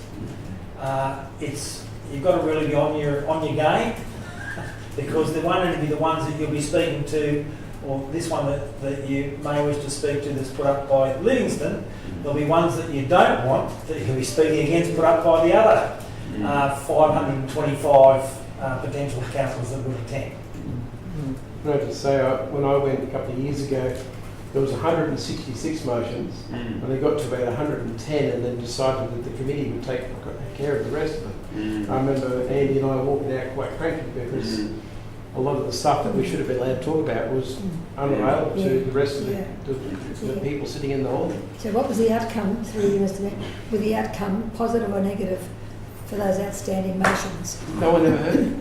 I never heard. They were never heard. I was never heard. I never. I looked for. That's ineffective, isn't it? Well, I mean, I looked for it. I might have just not been able to look in the right place, but I just remember that we walked out thinking there was 40 motions that weren't brought up in front of everyone, and the committee took after it, which was a little bit weak, I thought. Mr. Mayor, that in itself warrants a motion to the table on those conferences to say this has got to be run in a more efficient way. Thanks, Mr. Mayor, It probably has been since. That's already happened. What happened last year was better. The year before was terrible. And after that, there was representation made to Linda Scott, who was the then national president, via Local Government New South Wales, and I think many of the other state representative councils did the same thing. So that was fixed up last year, and they actually got through it all. How many do we have this time? Do you know? How No, many that hasn't motions? been submitted yet. That means me. Okay, so we don't know. Okay, so at this point we've got Councillor Friend and Councillor Warman. I'm very comfortable with the two councillors that have been put forward. There was a cost associated with going, but I think the two will do an excellent job in representing our particular motions and debating the others that are there. So unless the table really felt that I needed to go, I would go. But if not, I'm comfortable with the two councillors that have nominated with the experience of Councillor Friend and The youth and the enthusiasm of Councillor Walk-on. Have your own birds with you. Okay, unless there's any further contributors to the two names that have been put forward. I'd just like to speak to it. Yes, Thank you, Mr. certainly. Mayor. Yeah. Look, happy. Did you want to move this one, Councillor? No. We've already done I it. second. Apologies, I couldn't see it up Moved there. and So it's seconded. moved Councillor Eastwood and seconded Maybe Councillor it's the Watson. motion. I might speak to it first, Mr. Mayor. Yeah, no, Of certainly. course. I didn't see it up there, so I'd forgotten. Well, I think that going to the National General Assembly is a very important thing. And these two councillors haven't been before. I believe that most of us have been. And I think it's a great opportunity to see where we are in the big picture. And in this instance, we've got Councillor Friend, who's been on council for the 5th year. And I think it's a good time for her to go. And Councillor Walk-on's very keen, would love to go and learn. And I just think that it's a great opportunity to do that. And to, particularly with Councillor Friend this year, because she will be able to speak to the motion that Councillor put forward in relation to the accessibility. And I'm just really excited for them. And just make sure you take a big coat and a thick beanie. Okay, anyone speaking against the motion there? Any further speakers for? Yes, thank you, Councillor Mr. Friend. Mayor. Look, thank you, fellow councillors, and Councillor Eastwood and Councillor Watson for moving and seconding that motion. Councillor Walk-on and I are on the a committee together, Recreation and Culture Committee. We seem to have a very good rapport. I know that we will present Livingstone in the best light. In the last tenure of council, I had the privilege of presenting to the LGAQ conference at one of their conferences in front of 500 to 600 people, which was, and as Mr. CEO said, very nerve-wracking. So I believe that both Councillor Walk-on and I will do Livingstone Shire Council justice in presenting to the National Assembly, and I just really appreciate your support on this. Thank you. Okay. No further speakers. Councillor Eastwood, I need to wrap up. No. We'll to the vote. Those in favour? That's unanimous. Thank you, councillors. Okay, that takes us on to the proposed motions for the 2025 National General Assembly conference put forward by Livingstone. 13.6. We have got the General Manager of Communities here with us, Katrina. Yep, so this is the proposed motion that we had discussed previously after the deputation for the Capricorn Access and Equity Group. So it looks at disability access. And we're looking that the council resolve to endorse the following motion to be presented at the 2025 National General Assembly of Local Government: to review the Building Code of Australia for wheelchair accessibility to address new wheelchair technology and increased dimensions, and review the Australian Standards AS 1428 design for access and mobility to include wheelchair beach accessibility, technology and increased dimension. We have liaised with a number of groups around the region as well, not just the Capricorn Access and Equity Group. One of the things we're finding is that the compliance measures aren't matching the functionality of new wheelchairs and different things like that. One of the things that our manager of development assessment mentioned to me this morning was the fact that outside the lure there's the beach ramp, and yes, it works for wheelchairs, but not for the new is it the wheelie buggies, the sand buggies for beach access for the disabled. So I think this puts us, obviously brings to the fore some of these issues that lots of regional councils would be facing at the moment. Very good, thank you for that summary. So we have for our consideration A and B there. I'll move, Mr. Mayor. Councillor Friend's going to move that. But I'll also ask a question if that's okay. Certainly. To yourself or to us? No, through you, Mr. Mayor. I wasn't sure. To Kat. Thank you for this. It's a great motion. I think that we'll both be very proud to present it. Will you be supplying some further information in relation to your liaisons and how you've managed to put this motion together to Councillor Walcon and I, so that we have the information there and can study it to present it to the National Assembly? Correct. Yeah, Thank we'll you. provide that. We'll give you a little bit of background. We've had a few people working on these motions. So we've had people from our community services team, so Molly's team. We've also had the development engineers looking at different elements of it as well, just to make sure that we've got both the technical as well as the community side there as well, which is, I guess, an important part of our department as well. Thank you, Molly. There we go. So we've got a mover in Councillor Friend. We have a seconder in Councillor Walcon. Very good. Councillor Friend, have you got a question, Councillor Martin? Yes, thank you. I just think there's a word missing in there. Okay. I mean, it reads okay to somebody who understands those dimensions, and no doubt we had to send them off to the offices to get the right wording so we could put the motion together in the right format. Anybody listening in a conference will think, okay, what's that about? Because we're talking about wheelchairs, wheelchair dimension, wheelchair technology, but we're not saying that the buildings must fit. We're not saying new buildings or something like that. That's why I think it's not sort of that we need to review the building code, right, to accommodate. Better accommodate, better improve functionality. Yeah. Because I think if you're looking at a big conference and they see all these dimensions, won't matter to them. They wouldn't have a clue in their heads what all those dimensions are. Mr. Mayor, as I've moved this, perhaps it's just a couple of words. In A, review the Building Code of Australia to better accommodate. Oh, where did that word come from? Sorry, it's just changed. Right, to better accommodate for wheelchairs. Now I've lost what I was going to say. New buildings for future builds, for future. Or to improve functionality. To improve functionality for future builds.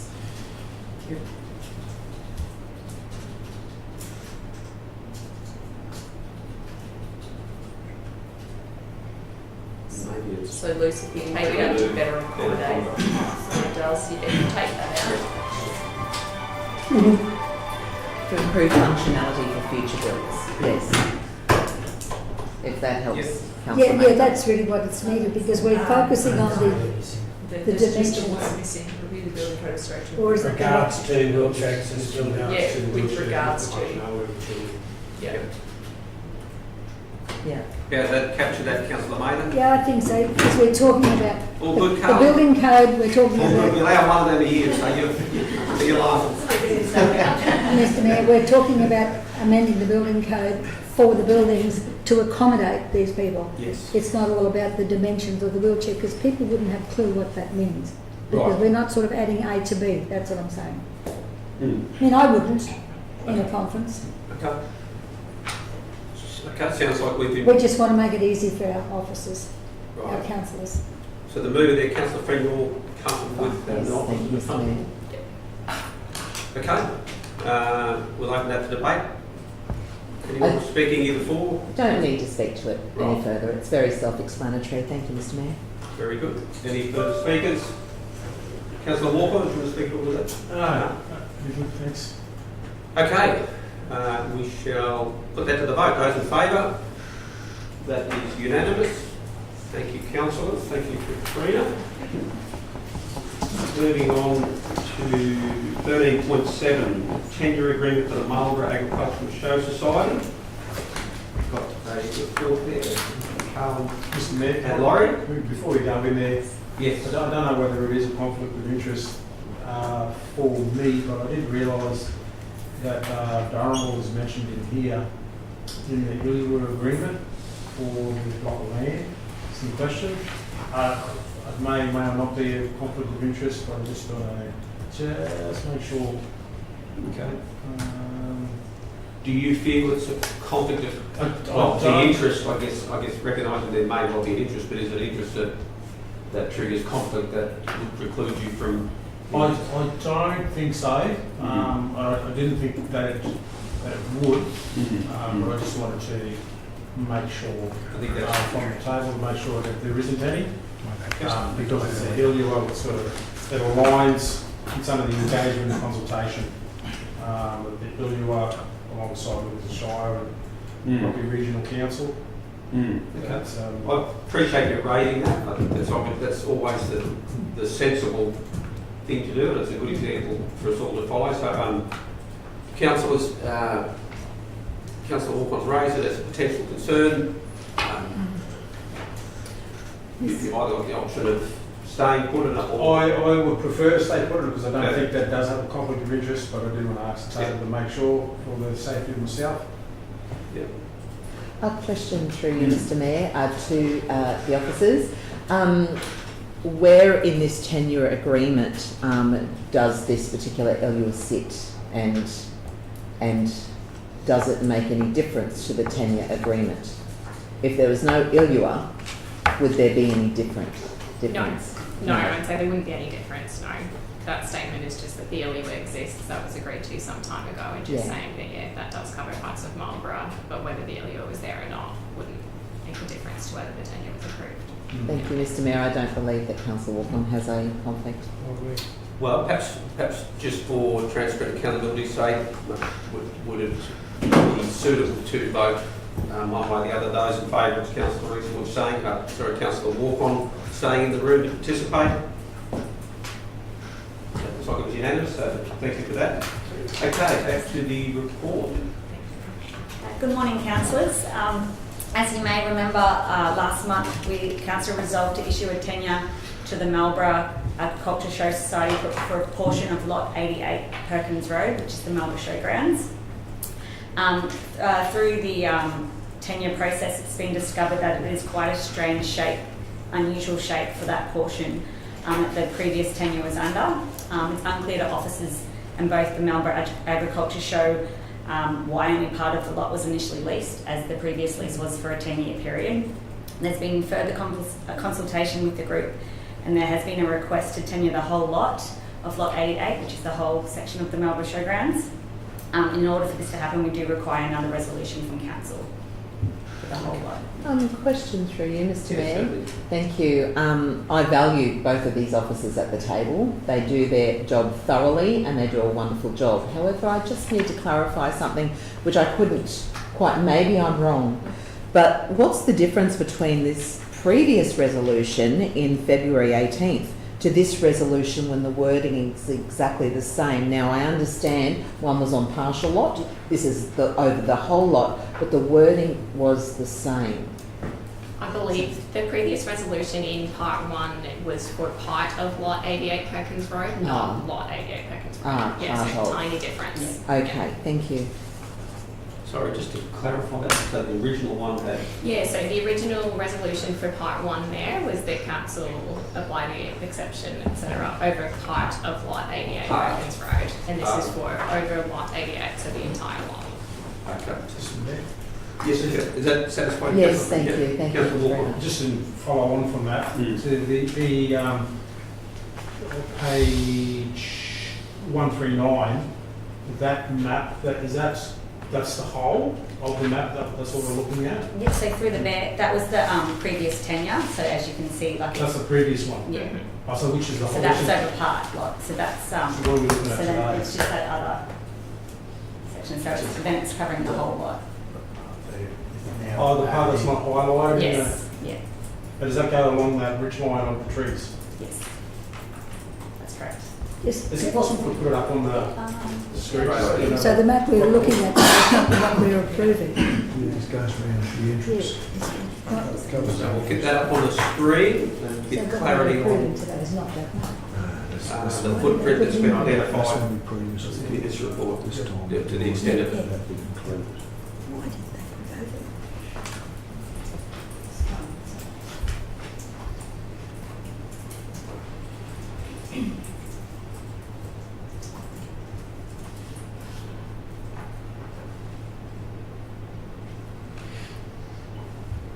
I will just say one of the positives here is having whole of lot negates the need for the club to do a survey plan.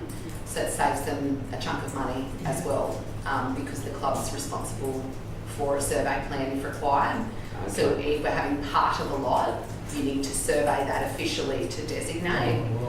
Whereas this is saying if it's whole of lot, that's just as per the lot rather than having to identify with survey pegs, etc. Yep. Thank you, Lucy. Here we go. Yep. So this boundary remains the same, it's just this additional portion here would be the remainder of the lot. Sure. Yeah. Okay. Move, Mr Mayor. Okay, so that clarifies that. Yeah, thanks, I didn't realise that one. Thanks for that. Very good, okay. Move, Mr. Councillor Friend, you were moving this one. Councillor Eastwood seconding.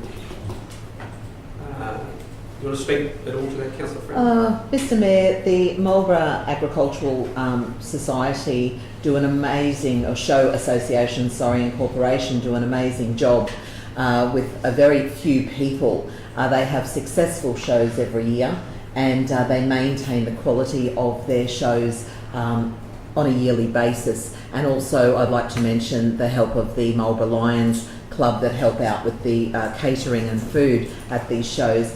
But to help this particular club get ahead, if this is going to help them reduce costs by not undertaking survey, mapping, etc., and I think that we're actually helping our community group in a huge way, more than what we think here at the table, even perhaps. So yeah, I'm all for this and commit it to the table. Thank you, Councillor Friend. Anyone speaking against the motion? Any further speakers for? Councillor Mayer. Thanks, Mr Mayor. It doesn't surprise me that they're looking for the rest of that tenure. People members, public, who go to the Marlborough show can actually see how many people attend. They need that space for parking. You've got 2 and 3 rows of parking. You've got parking attendants there to tell them where to go. It's got to that stage. If you don't do as you're told in your parking lot, you don't get a park. And on the other side of that entrance road, you've got all the primary producers and their vehicles and their trucks and their little camper vans that actually bring their ponies and their dogs and whatever to the show. So you try to separate those two contributors so that you don't cause conflicts with not only animals but parking and accidents. So they've got it all worked out. You just leave it to a country boy. You'll find you'll have your answers there, Mr. Mayor. Very good. Very good. Okay. Any further speakers? The only question I've actually got before voting is, so what's the land currently zoned? I'm not sure, sorry, sorry, Mayor, I'll have a second. Sport and recreation. Sport and recreation, so it's a fairly straightforward process to. Yes. Yeah. Very good. Very supportive. Okay. Back to you, Councillor Friend. Is that all if you want to wrap up? Or? No, I don't need to wrap up. Thank you. Yeah. Thank you, councillors. We'll go to the vote. Those in favour? That is unanimous. Thank you. Mr. Mayor, could I suggest that all the people here in this room attend the show? They can see what they've approved and they can see how We can cut the ribbon on it, mate. Little on that. community. Walk on to Saturday night camp there, so Well, we've got Councillor Watson that might camp. That's right. You can't be trusted with the And Mr. Mayor, may I quickly just say that the show this year is on the 3rd of May, Saturday the 3rd of May. There we go. Put that in the diary, councillors. Great little show. I think we were all there last year. I've got a feeling. We were all, I don't know about that. we all attended last year. Did you? Yes. We've got the radio and the cam trials as Excellent. well. Okay, well, councillors, back to the agenda. We're now going to move back to our items 9.1, I believe, because that concludes our reports. There's no urgent business that I'm aware of. If there is, raise now. Otherwise, we'll move back to item 9, which is our notices of motions. We've got 3 there to deal with. And as we discussed earlier, there is an attachment there that has information of a confidential nature. So I'm happy to move a motion that we take these matters into confidential to consider first before bringing them back out of the public section of the meeting to debate. But given that there is confidential information that will be relevant or may well be relevant to help inform us that has been provided as an attachment by the CEO, I'd ask that we, for those reasons, that seek the table support to take these matters into confidential, and then we'll come back out when we're ready. So I move that. Do I get a seconder there? You don't need a second. I think we do to get on the confidential. Yeah. The second to Councillor Friend. Those in favour? That's unanimous. Thank you.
Lucy? Yep, you're back. Thank you. Okay, welcome everybody back after that fairly lengthy delay.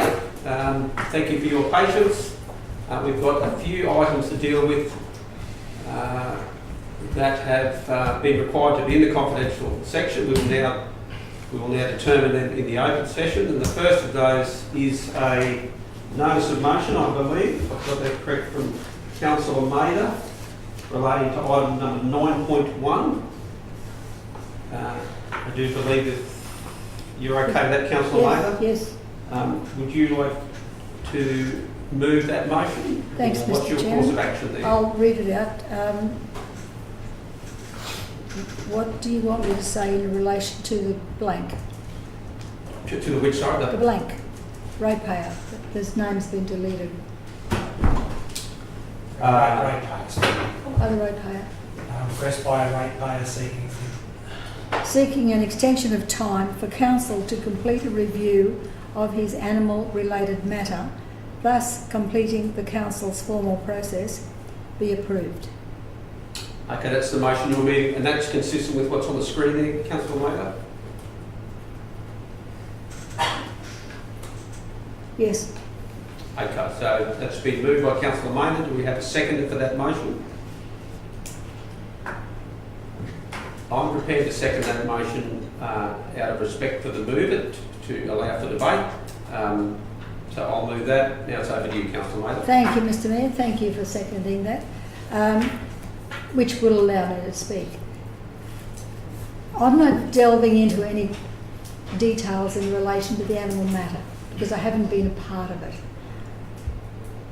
What I believe this person, this ratepayer, is seeking is an extension of time to have the last review from council, which will, if he's not happy with that, it will allow him to go to the QCAT and just to be heard. And if QCAT decides one way or the other, that's it. I'm sure that that's the end of it. But this will be the last stage that council would be required to undertake to deal with this matter, because it's been through a number of what we would call reviews. So this, because of some confusion as to what a review or what a request for review means as opposed to a complaint, there's been some time lost there. And this is what happens when time is lost. You are out of time, and it renders you null and void. So all he's asking is the opportunity to be heard. And that would require, in this case, would require the CEO or another officer to approve that extension of time to allow him to get on with being heard. And it's out of our hands at that stage, Mr. Mayor. Thank you, Councillor Maida. I'm happy to speak against this. I think it is important that debate is allowed. Are we asking questions first? Well, if you've got a question to ask. Yes, through you, Mr. Chair, to the CEO, obviously, General Manager's not here. Just in relation to a couple of questions I have here. When a dog is deemed a dangerous dog, some dangerous dogs are actually euthanased and some are allowed to remain alive with the owner, but under strict regulated conditions.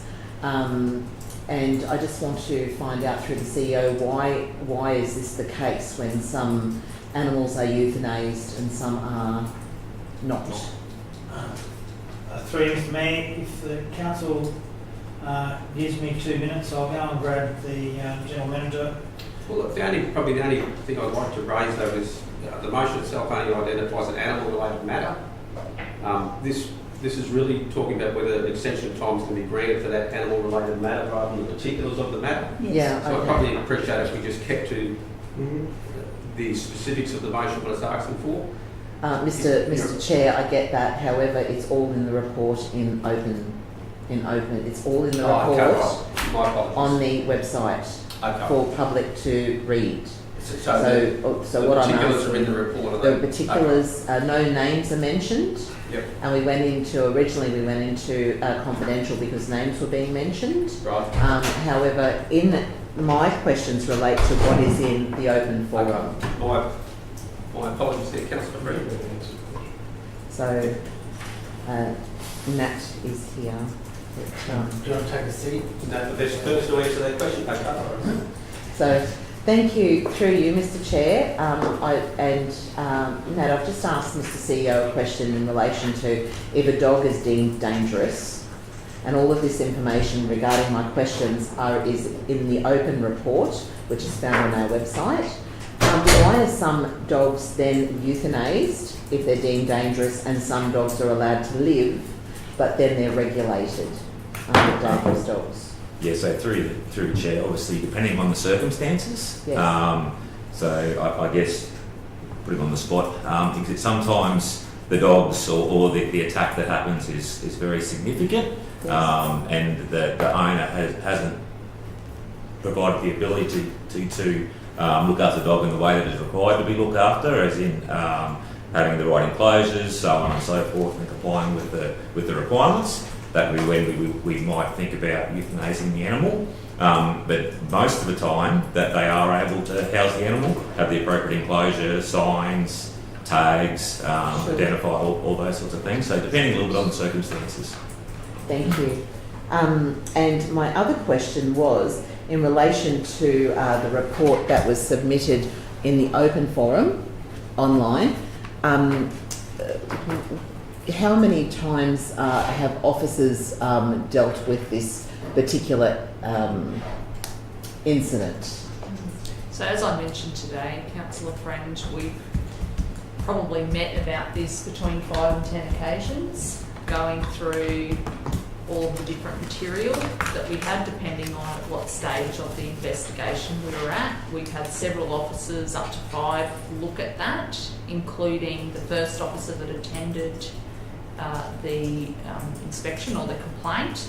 Then we've also had Roy follows on to look at that. Nat and myself have all reviewed the footage, as well as any of the supporting material, so photographic evidence. We've also met with Mr. Fransman. I've spoken with him twice on the phone and met with him once in person with the Mayor, and Nat was in attendance at that meeting as well. Thank you. Thank you. No further questions? No? Speaking against this,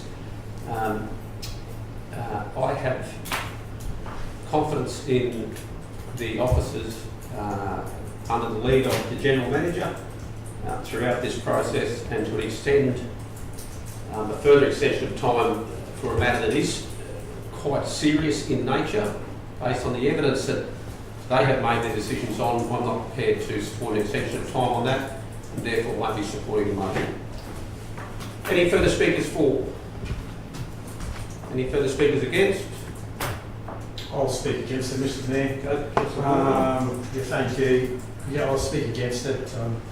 The officers have outlined the amount of times that they've spoken about this between 5 to 10 occasions, and they have listened, and they've heard, and they've understood, and from those dealings they've made a decision on that. And I encourage us as council to support the officer's recommendation and not grant an extension of time based on understanding of data that's been presented. Any further speakers for? No further speakers against? Councillor Maynard, do you want to wrap up? Just very briefly, Mr. Mayor. This is not debating any of the evidence or the condition of the dog or any of the circumstances, except to say that we become very determined to get to the truth. Whatever that truth is, we will do what we need to do to get information, to be satisfied that we understand the circumstances. What this person is asking is for an extension of time to be heard at the next level. And by not allowing him that extension of time, we are affecting him, we are denying him the right to be heard at the next level. That's effectively what we're doing. And I don't think it's any skin off anybody's nose to say, give him an extension of time. Let him go to the full halt of what that he needs to be satisfied, that he's exhausted all his processes, and the final umpire has said, sorry mate, you're out, you got it all wrong. I'd be happy with that. But I don't think anybody should deny an extension of time to be heard, because they're quite adamant that they need to be heard. And I've been in that situation myself. That's all it is. Thank you, Councillor The Mayer. right to be heard. And Thank we'll you. all be in that position at some stage, and on a very often basis too. Thank you, Councillor Maynard. You're absolute right to wrap up. I will just add to make clear that the individual still has the ability to be heard in a court. Yeah, So well, there is that ability that's so where just to make sure that that's tens clear, of thousands of dollars come into it. that's what the court process entails. So there is the ability for that to occur. That's really what it's forcing him to do now. Yep. Okay. We'll put it to the vote. Those in favour of the motion before us? Those against? The motion is lost. Thank you, councillors. Thank you, Mr. CEO and staff involved. Thank you, Councillor Maynard, for that. We'll now move on to the next item coming out of the confidential reports, which is 16.1 proposed. Mr. Mayor, you have to deal with nine. Oh, sorry, yes, that's right. There's two remaining notices of motions there, Councillor Maynard. Items 9.2 and 9.3. Was there a desire to continue with those, or would you? Yes, I wanted it on the record, Mr. Chairman. Okay, right, so we've got 9.2 as notice of motion. Councillor Brenner made a light spill from street light. Yes, Mr. Did Chairman. you want to speak The on that council- and then move it? Yes, very briefly. The council undertake the necessary action to shade the two suburban lights either side of whatever that address is. I don't have it in front of me. Due to the light spillage into the bedroom, an inability to open the windows and curtains to allow the benefit of fresh air. Further, council absorbs the cost of the rectification in line with all other similar requests of this nature. So you're moving that one? Yes, Mr. Yep. Chairman. Do we have a seconder there for that one there? No, I'll be consistent then and second that to allow for debate. Did you want to speak to Mr. that Chair, motion? I understand we have a policy. Right. We have now. We haven't always had a policy. Yep. But it was said in the report that this is a light that shades an intersection, which means it's not just a little light. It does spill. And this household has obviously been affected by that big spill. And we don't know these things when it happens until somebody comes to us and says, look, I can't sleep. And I've had a few of those, three previous ones. And it drives them mad. They become mental states. And I get to the point where I've been to these houses, I've talked to these people, I've seen the lights in those circumstances. And it is distressing to them because it gets them all wound up. So I thought, well, I'll put it to the table despite the policy. And I don't expect we'll have too many of these. But it just gets to the point that on the grounds of health and mental health, I've put this forward, Mr. Chairman. Anyone speaking? I have against? questions. Question. Thank you, Mr. Mayor, Councillor seeing that we're Freeman. going forward with this. So my husband and I know exactly what this is like because where we live, we have a street light which is for an intersection right outside our bedroom door. What we've done is we've bought some Bunnings blinds and we put them up and they still let air through. Does this elderly person, I have two questions. So the first question is, does this elderly person have family or friends to assist her with installing blinds? I don't know. I don't know. Okay. Secondly, in your background, you've noted the elderly lady in this case had reluctantly offered to pay for the shield that goes over these. So if she's reluctantly offered to pay, which is part of the policy that everyone pays for a shield if they need be, you also went on to say that but precedent should prevail. What is the precedent that should prevail? The three previous ones that were dealt with that had shades put over them at council's cost. Okay. Alexander Street, Reef Street, I can't think of the other one, but there's three. You can go check the files. And yeah, it spoiled the whole house. So they realised that the lights were in the wrong place. That's what they admitted to in Sure. the whole time. So being under council has paid for previous ones, which we don't know what they are or where they are, was this under the current policy? We can find out where they were. I don't have a problem with that. Is this under the current policy that we currently I don't know have when adopted? the policy came in. This goes back, it could have been a long time ago, quite a number of years ago. I remember Reef Street. Sorry? I remember Reef Street. Reef Street, yeah. I can show you photographs in the Burn Clause and the old people went out. Does that answer the question, Councillor Freeman? I was hoping perhaps the Director of Infrastructure could assist with this one in talking about when the policy was first adopted and other precedents. If we get clarification on the policy, probably where it is now and when it was last amended, irrespective of what the precedents are, the policy's in place. The policy is in place and it's been adopted. But we can get confirmation through the... Okay, thank you for the question. I'm just coming up to speed with my screen here. So we do have a policy and a procedure dealing with road lighting.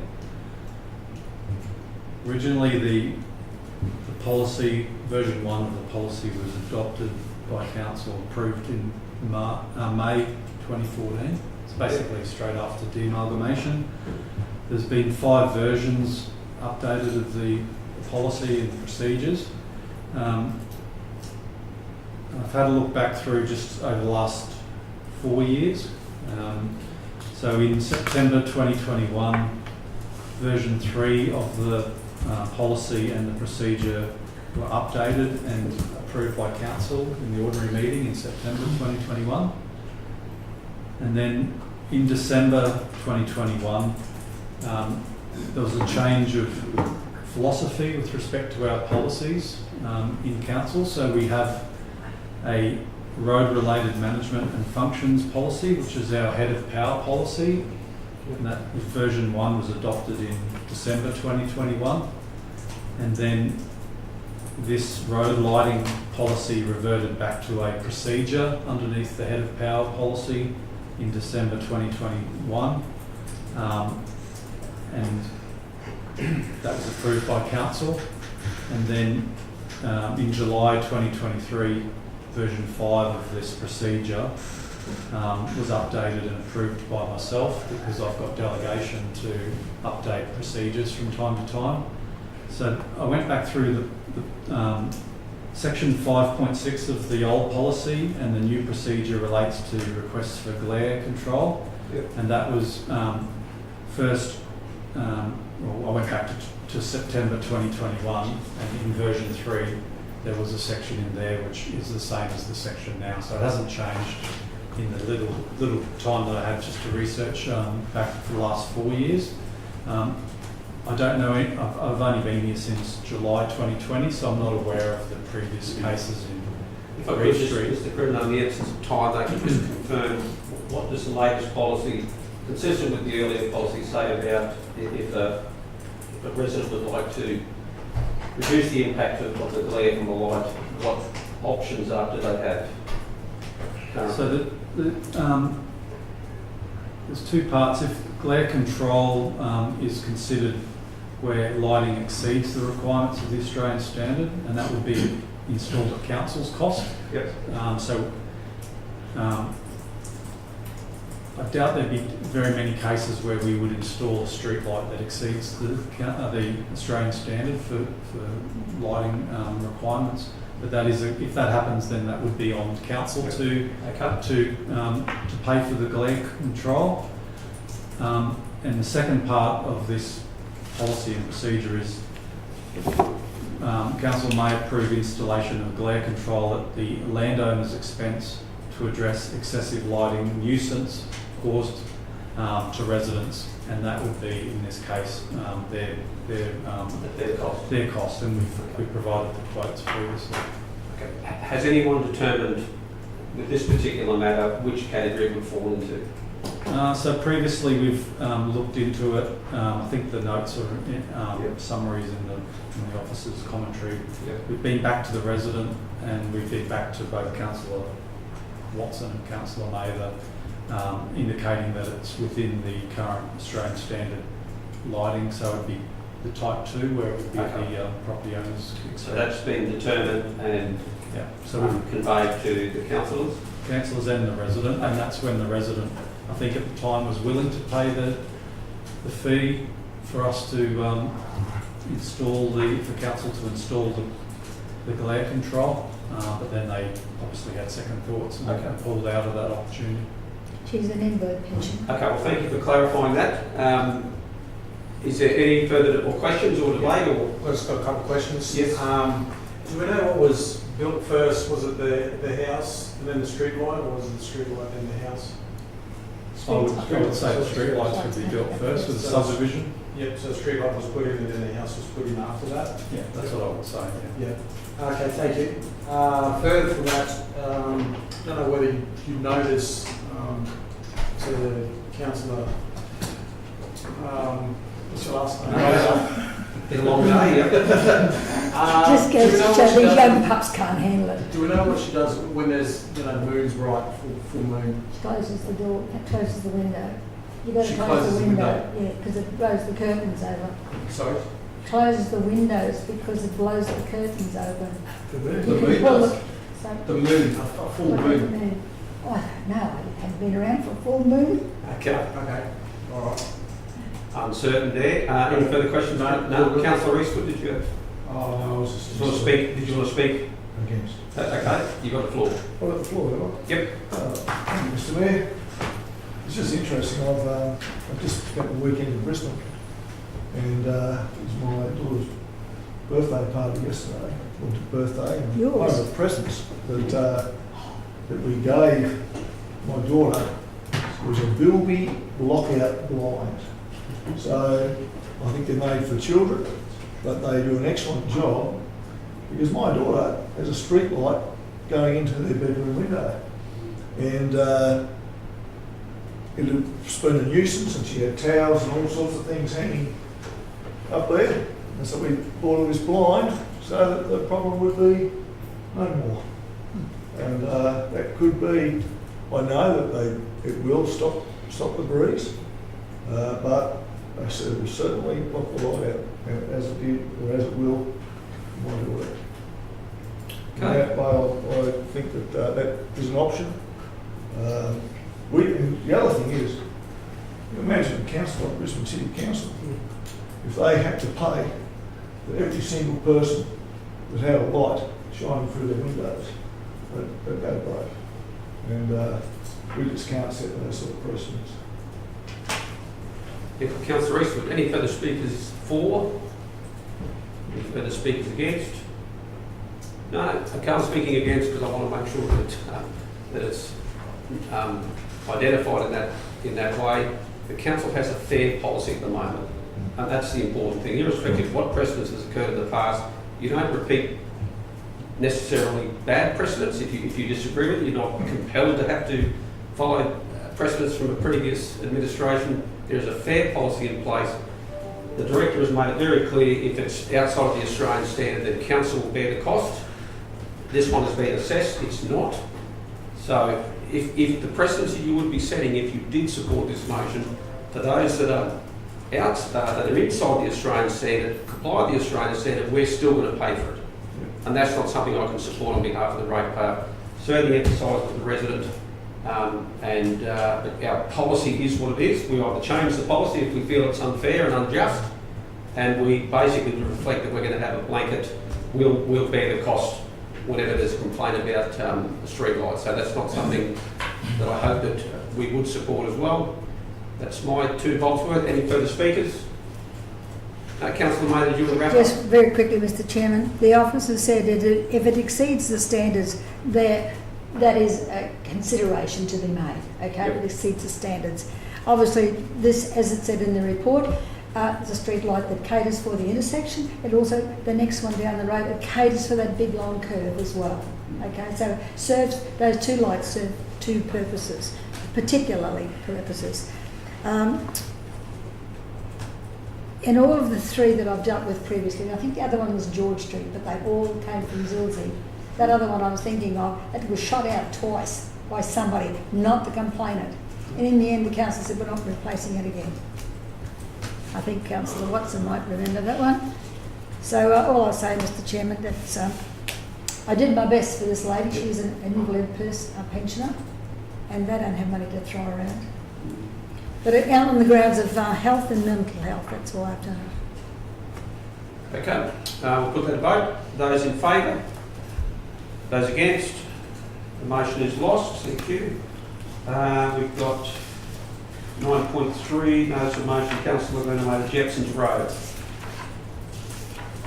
I don't need to go over that again, Mr Chairman, I don't believe.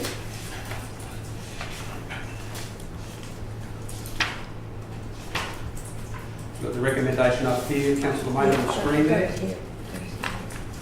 You're moving that? Yes, Mr Chairman. Screen, yep. Due to the slippery surface on the red soil which comprises Jepson's Road, causing milk tanker to slip off the road surface into the table drain on that occasion, necessitating a tow truck to pull it out. A gravel resheet be applied to a section of the road from Heaslip's Jepson's Road intersection to the bend in the road, a length of approximately 200 to 250 metres, as a matter of priority. So you're moving that one? Yes, Mr Mayor. Anyone seconding the motion? You read again, Mr. Looks, thank you for that. I'll prepare to second. Any interest of debate? Over to you, Councillor Maynard. I think the councillors have a short memory, because we did this once before.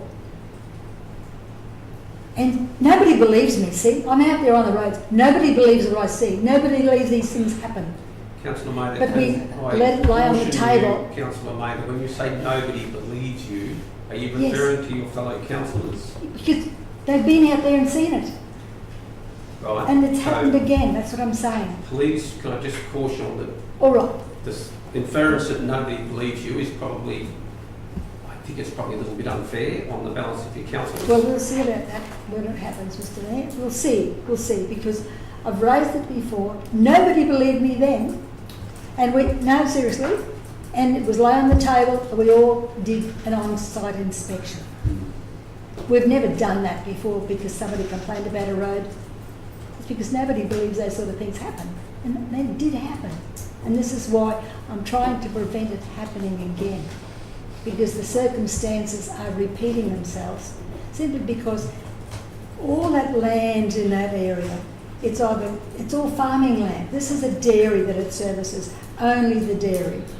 But the milk tanker went off the road because the surface was too slippery to grip.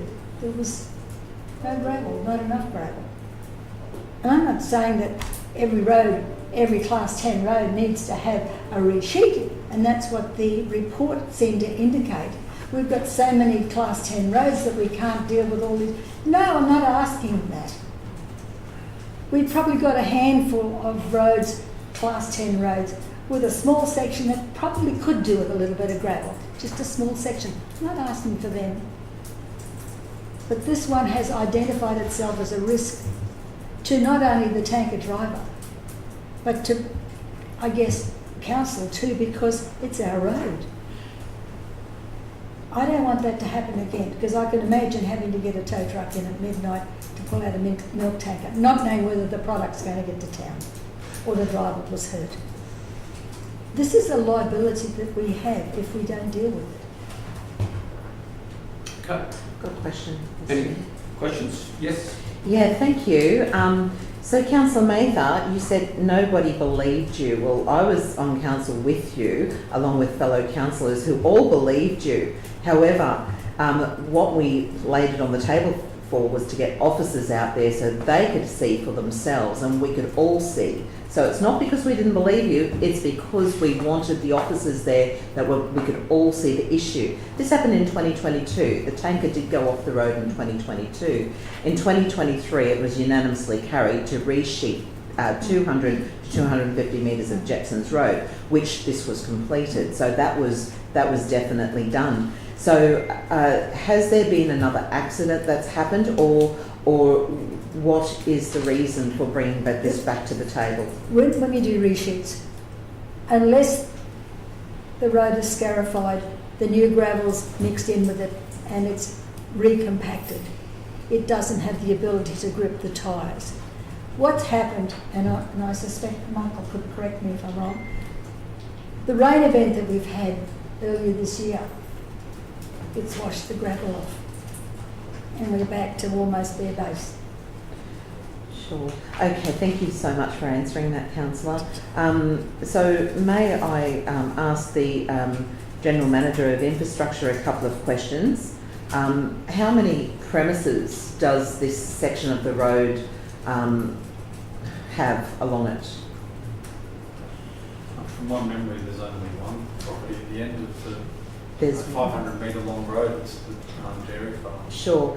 And have officers already assessed or gone out there or had a look at this area, and is it due for anything in the coming future? Yeah, so there was a customer request raised in January, so the officers responded to that in January, and then it was again followed up in February.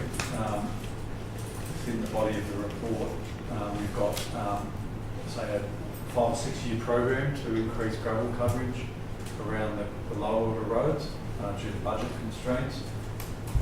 It's been identified that this will be increased to 50% gravel coverage in next year's resheet program. So it's that's probably 3 months away. At the moment, the road's in fair condition. When it's wet, it obviously gets a bit slippery. When it's dry, it dries out. That's the class that it falls within in our previous maintenance management plan. We have updated that in the last 12 or 18 months, so we're systematically going around and increasing our gravel coverage as our budget allows. So thank you, Mr. Chair. So what you're saying is that in about 3 months' time there should be more gravel on this road, but at the moment it has been deemed to be quite safe. Yes. If that gravel coverage was to be brought forward before 3 months, 12 weeks, what would have to happen? Would other roads then miss out on their general maintenance and... Yeah, potentially we've got our, I think we've got $2.2 million in our gravel resheet program this year. So the grading crews have been busy doing their heavy formation grades, maintenance grades throughout the year, and then adding additional gravel under the resheet program to the roads that are assessed every month. And if we brought this one forward, then there'd be other projects or other streets in the network that might need to be delayed to cater for this one. So we've got our program in place, and it's at this stage it's listed for the additional gravel in next year's resheet program. Lovely, thank you. Question there, Councillor. Mr. Creedman, is the road being done to service levels currently? Like the works that's been done on it? Yeah. So we've, like I said, we're in that transition period. So up until about 18 months ago, it was a class 10 with 10% gravel coverage.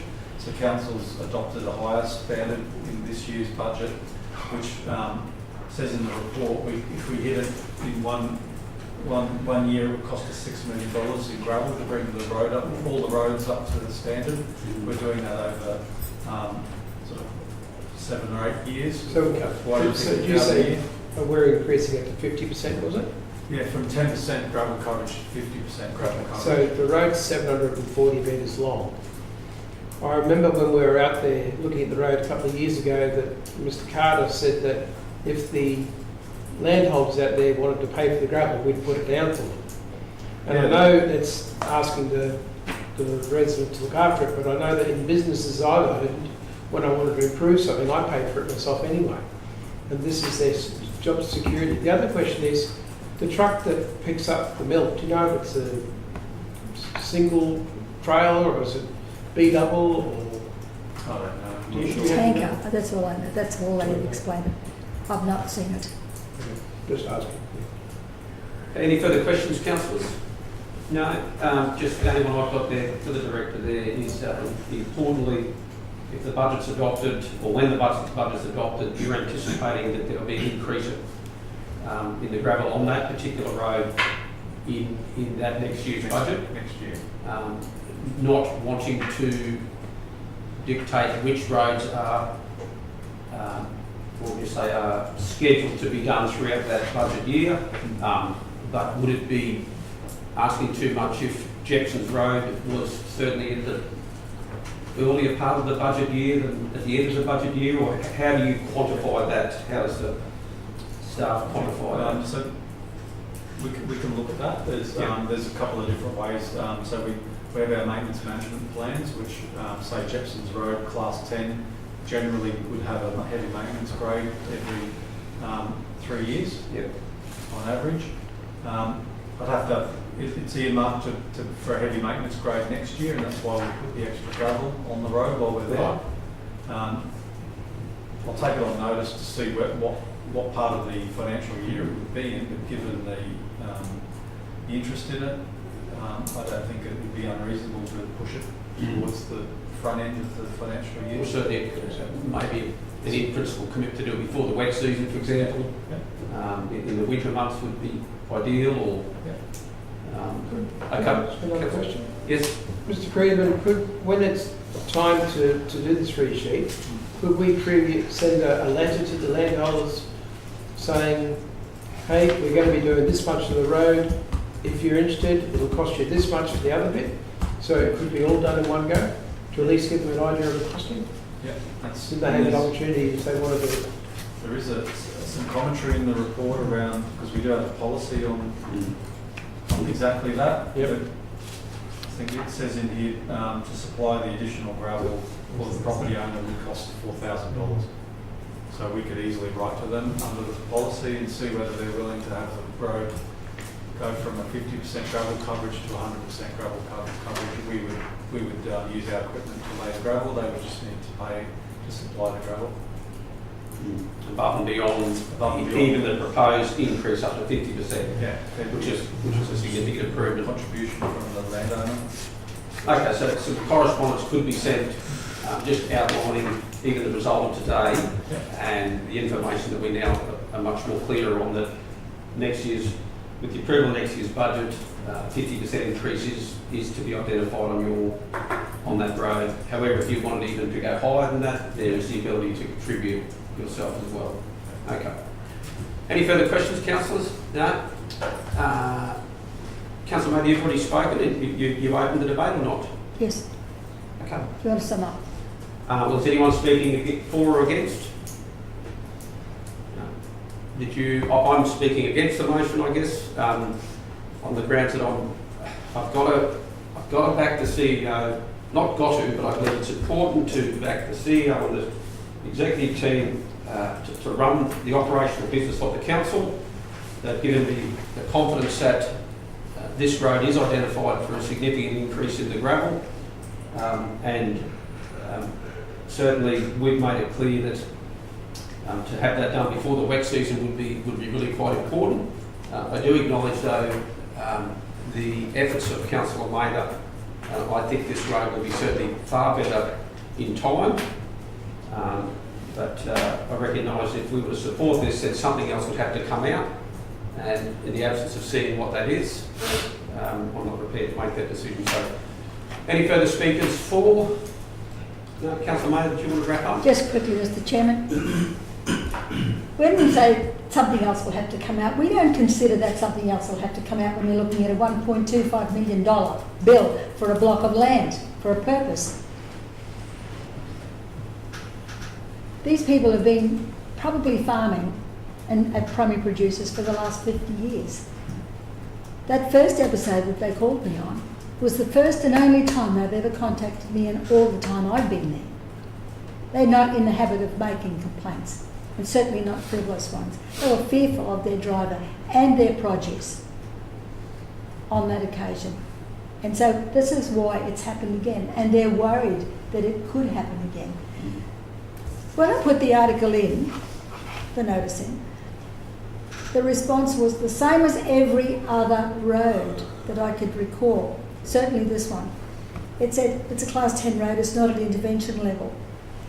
In other words, it doesn't meet the bump. It's nothing to do with bumps.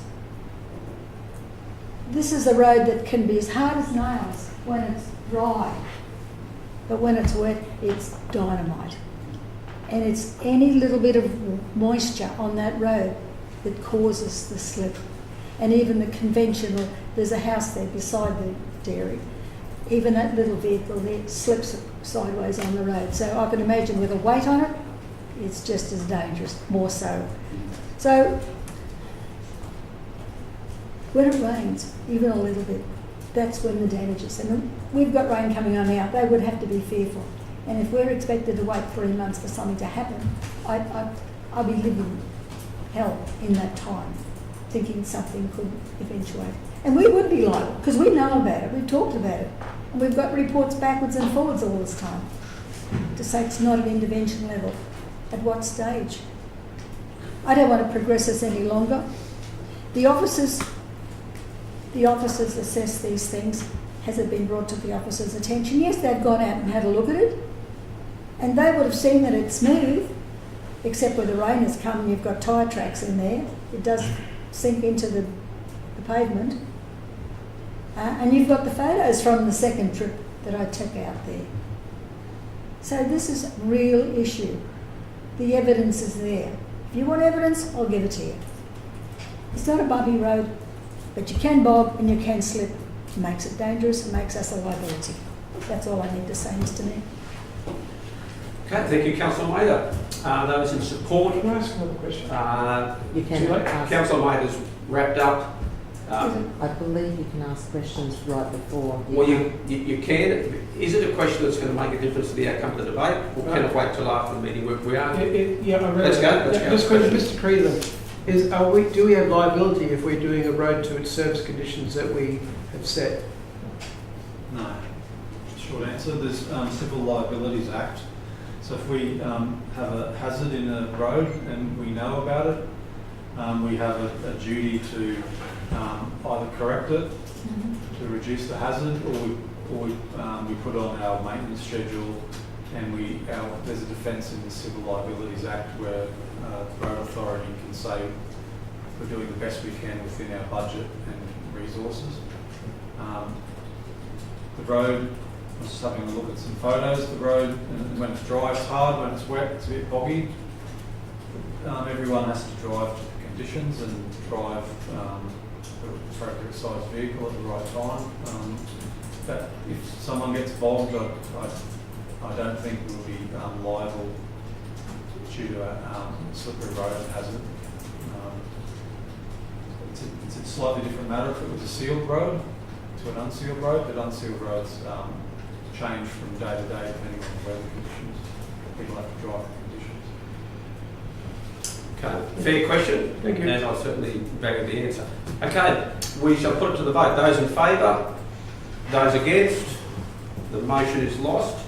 Thank you, councillors.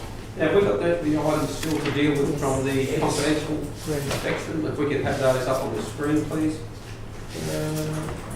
I'll have to leave the...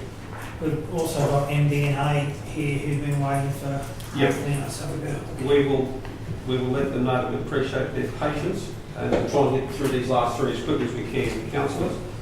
So 16.1 is proposed acquisition of land, Mullumbin Road, relocation. We've got a mover there in Councillor Eastwood. We've got a seconder in Councillor Rothery. Thank you. Councillor Eastwood, did you want to speak to that at all? Just really quickly, Mr Mayor, and that this is a very important way to go ahead, and will be very beneficial for council in the long run. And I'll just ask that the other councillors would vote with me on this one. Okay, anyone speaking against? Just looking at the dollars, Mr Chairman. Beg your pardon? Just looking at the dollars to acquire this land. Yeah, well, we're delegating to the, I believe the motion delegates to the negotiate. CEO to undertake that transaction or those Okay. negotiations. Okay, well, irrespective of the figure, where are we getting the money from? That's a question you've entitled to ask. Because I'd Where are like to we- know where we're taking the money from to put Very into good this question. fund. Where would we get the money from to pay for the purchase if we can negotiate agreeable terms? There's two, it's written into the budget section of the report. There's two options. There's, if we look to settle prior to this financial year, then we would take it from capital projects that are underspent in this financial year, and we would then reallocate funds in that next financial year to balance those projects. If the negotiation and the settlement occurs after July 1, then we would be able to, we've got time to put an allocation in next year's Into the budget. works program. Okay, so there's two avenues there. Does that answer the question, Councillor Mather? I was just making,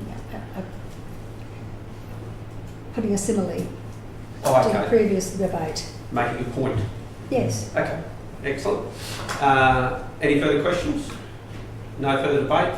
Are those in favour? Those against? The motion is carried. Thank you. 16.2, write-off sundry debtor unrecoverable debt. Do we have a mover for this particular one here? We've got Councillor Friend moving and seconded by Councillor Rollery. Thank you. The council was asked to write off the unrecoverable legal fees applied to debtor totalling $1,388.55. Any need for debate? Councillor Friend? No, there isn't, Mr Mayor, because it was all discussed in confidential, and I don't believe that the discussion can come out into the open.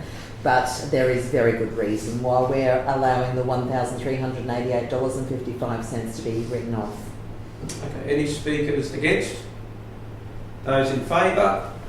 That is unanimous. Thank you. And Councillor Watson's going to leave for 16.3, which is GKI Development Next Stage Priorities. We have a resolution there prepared with the assistance of the CEO. Council notes the report. Authorises the CEO and other council representatives to further progress the projects and subsequent outcomes sought to deliver the council-endorsed Great Kettle Island Opera Concept Master Plan 2024. We're going to move it for this one. Let's move Councillor Walk-on, seconded Councillor Rollery. No questions? Did you want to speak to that at all? No, thank you. Anyone speaking against? No? We'll wrap that up. We'll put that to the vote. Those in favour? That's unanimous. Thank you, councillors. Thank you, Mr. CEO. That concludes our business today. Thank you to the executive team and all the staff. That closes our meeting, and we'll have a 2-minute